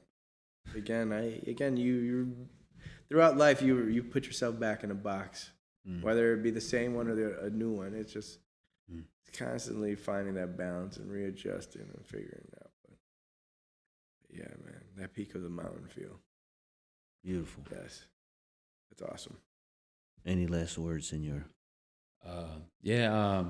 First, thank you, bro, for allowing us to do this and talk to you and talk more in depth. Talk about your hiking, your music, your skateboarding, the love of my life over there, man. Your love of your life, your disc golfing. Yeah. But I also wanted to bring attention more to you, because from an honest point of view, for me, is that when you're introduced to 93 Studios, I get to know you, but it's more always like you're his girl kind of thing, you know? I've always hated that, in the sense, even knowing Maggie as a friend too. Like, she was always the girlfriend, or like even a lot of relationships with my friends I have. Yeah. Like, oh, she's the girlfriend, like, of whomever, you know? It's just like, we all have to share this equal space and like understand we're all. You know what's funny though too is I've brought this up to Aaron multiple times before, where guys will come in here and they'll say, "Hey, bro, what's up?" And then they'll look at me and give me like a head nod, and I'm like, okay, so I'm just the girlfriend. But which I want to say though, neither of you have ever made me feel that way ever. Okay, cool. So I appreciate glad we that. treated you as a human. Thank you for treating me as a human. See, that's a whole other conversation too. But I brought that up because that. it's like coming from an honest place, because that's how I first. Yeah. Like what you see sometimes comes from a form of respect from a guy. Yeah. Because when a guy opens up too much to somebody's girl, it kind of seems disrespectful. No, and it's a whole different perspective. It's a whole different thing. So I wanted to bring that attention to, because that's true. So that's why I love that you were able to join us in this episode, because you're able to talk to us and we get to know you as a person, you as an artist, you as an individual, as compared to you being just his girlfriend. Mm-hmm. So thank you so much for being here and opening up and letting us know your story. Because it's like I said, I just wanted to be completely honest, because like you said, it's a different perspective, but I want to open up and say that it's amazing that you did this. Awesome. And you talk to us. No, I appreciate it. I got to learn a lot about you guys too, so. Yeah. Learning. Great experience for sure. And if there's one thing I gotta say is, like, something that just recently came across that Ram Dass said, and it was like a quote from him, and it was just like, we are all here helping each other get home. Or we're all here walking each other home. Oh, I And like it's just like, and that's in that sense, it's just like, yeah, man, this is a journey called life, and we should all respect each other. We should all show love and passion to the things we love to do and the people that we're around, no matter whom they are, and learn how to channel even when people are shitty to you, and learn that that's about them and it ain't about you, you know, and just understand that we're all headed to the same direction, and that's home. So that's beautiful. add love to everybody. So I'm That's what she said, literally. I'm at a crossroads here. That's a beautiful segment. That's a beautiful Where's the sample? finisher. See you at the crossroads. If you don't get that, Come on, Voyager. You only got 4 sample buttons. Hey, donate to I was saying. That's Busy Bone. Yeah, That's Busy Oh my Bone. God! Great, that's got you you. on that Sick. It came full circle right there. That's fucking awesome. I forgot what I was saying. Damn, that's a busy bones. Yeah. Hey, donate to the Port of the Lord podcast. We need another channel mixer. We need an NPC. We need an NPC with 16 channels so we can sample everything from Bone Thugs. Yeah, no, hell no. But hell yeah, mad love to you guys. Thank you for this therapy, honestly. On that note, I'm glad he's here. I've known Shapeless for a while. Shape, I'm glad you're here. Stay here, please. I've known Shape, and I've considered Shapeless like a Ronin. He's his own man. He's his own individualized, self-motivating. He's been an artist. He's been a musician. And he's been his own fuel for the longest. And to see him on this path has been amazing. Yeah, he's helped me along the way, man.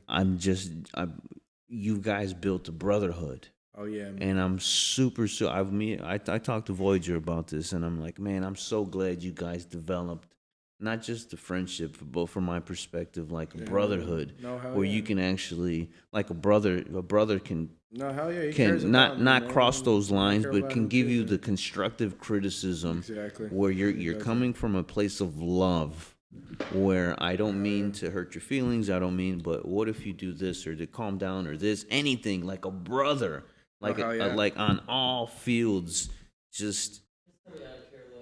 It's all pure love, and to see that he's taken a great shine to that, you've taken a great shine to that, and I think I want to address that, but we're gonna find him right now. I want to jump. I want to put him. AirPods in. Yeah, no. I told him to stay close, so we might. Here you go. Look, all right. he can't even hear you. There you go. What's up, Shape? I've known Shapeless for I don't know how many years. And like I said before, I always consider him a very 2000 or 2001, I would say. This ain't long enough. Those are rookie numbers. Pump your numbers up.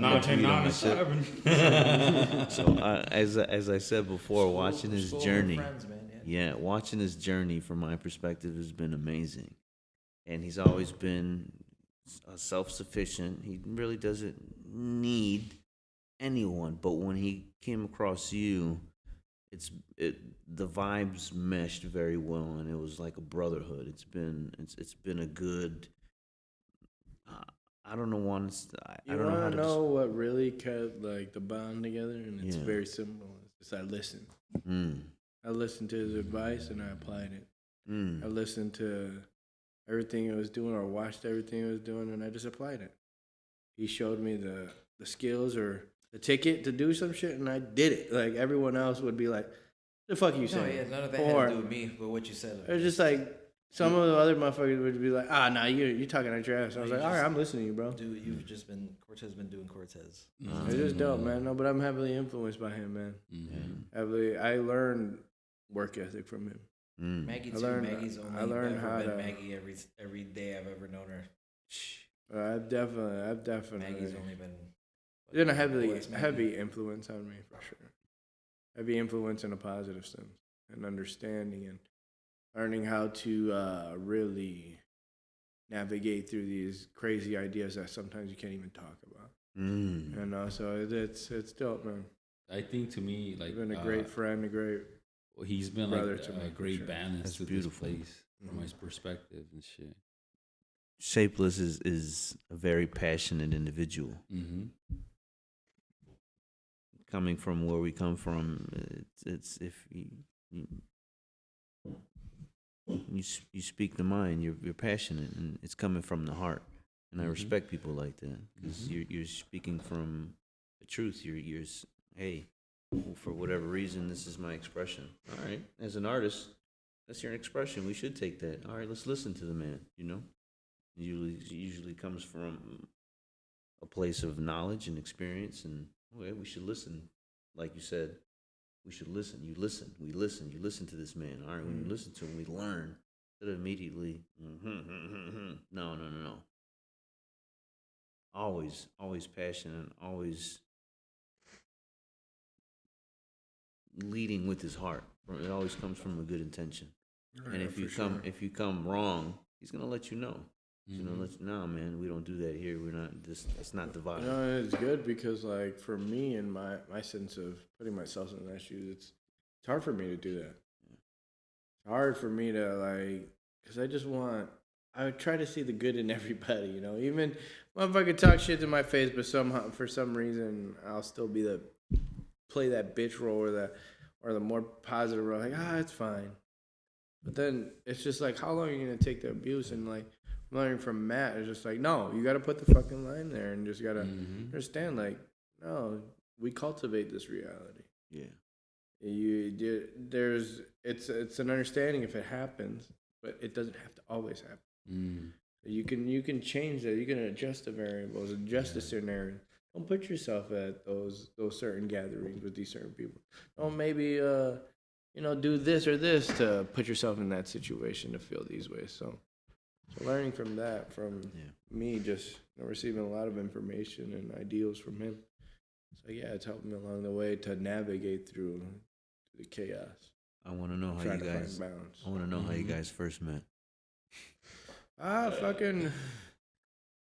pulled up at a gas station with my keyboard player Mondo, and we're about to have a Guido party. That was Mondo's birthday. It was a Guido party. Everyone was dressed like Guidos. Jersey Shore? Like yeah. Guido? Oh, having a Guido party, and this dude was in a car with NASA 773. Shout out to that fool. Fucking my homie Alan's fucking, my best friend Alan's fucking brother. Fucking NASA, hell yeah. But yeah, he was in the whip with him, and he knew Mondo from back in the day, because fucking Shave used to film fucking Three Bean Soup, which Mondo was in, and he was the drummer at the time. So they met there, and they kept talking, him and Mondo. They were like, oh yeah, we're doing this show over here, and then he did his show too. He does music as well. I know him as a tattoo studied artist, right? at, what was it? What studio did you intern for? Soundscape. Soundscape just went down too, right? Soundscape just closed recently. I think Miguel posted something about the dude from Soundscape was taking a hiatus. But either way, so yeah, so he's heavily musically in tune as well. But yeah, so we did a show together. He was doing his musical shit at that time, and then from there we just built a bond. We were doing shows together, and then we were hitting the road. He was already coming back home from California, so he was already used to being out, and I assumed that's pretty much was like, fuck it, I need to get out of here again too. So from after our first tour, he wasn't on our first tour. After that, he was on every tour ever since. And it was like 12 tours. He fucking did all 11, I guess, with us after that. Yeah, we built a bond through just traveling the country, playing music while he vended his art. And then, again, I quit college to pursue the music thing. And then after the 2 years that I did in college, it was winding down to the end of a tour. And he was just like, yo, let's do an art show. I got this show in fucking Northside at this thrift store or something. And we'll do this. And then I was like, all right, do it. And then the tour ended, and he was like, yo, we got a week to ring shot. I was like, damn, I haven't done art in a while. But I was sketching like in the van the whole time, like. So I took some of those ideas and I just made a couple art pieces and was in an art show like that. Damn. So from there, it just, the rest is history, I started going back into art and was doing music and everything. But yeah. Hell yeah. Matt, for sure. Big influence. And yeah, man, we're just riding this wave called life. We're sometimes surfing the same wave. And we're here right now at 9-3. So it's dope. Yes. Been dope. Shout out to 9-3. Oh yeah, man. I think this fucker died out, but It's all I good. was talking too much. No, I'm glad you guys built a beautiful relationship. I think in a weird way, you guys balance each other and bounce off each other. And yeah, I heard him say too. Since you've been in music, you kind of sparked his musical interest and peaks and those same like disc golf. I want to. Once you dive in, like, okay, I want to get a little bit better. You get into it, you get more. You kind of get lost in the sauce. It's pretty cool to see that, man. All right. Any last thingamabobs before we go? I just wanted to throw that Shapeless in because he was here and everything. Yeah, it's just back to just quoting that Ram Dass thing, man. We're all here helping each other get home. It's nothing more. Throw that ego out the window, man. Yeah. Both of you guys, I think, fucking are perfect examples of that. You guys help nurture Treat each other good, man. That's all we got to do. It's beautiful. Treat each other good, man. Nothing but love. Ditto. Beautiful. Perfect.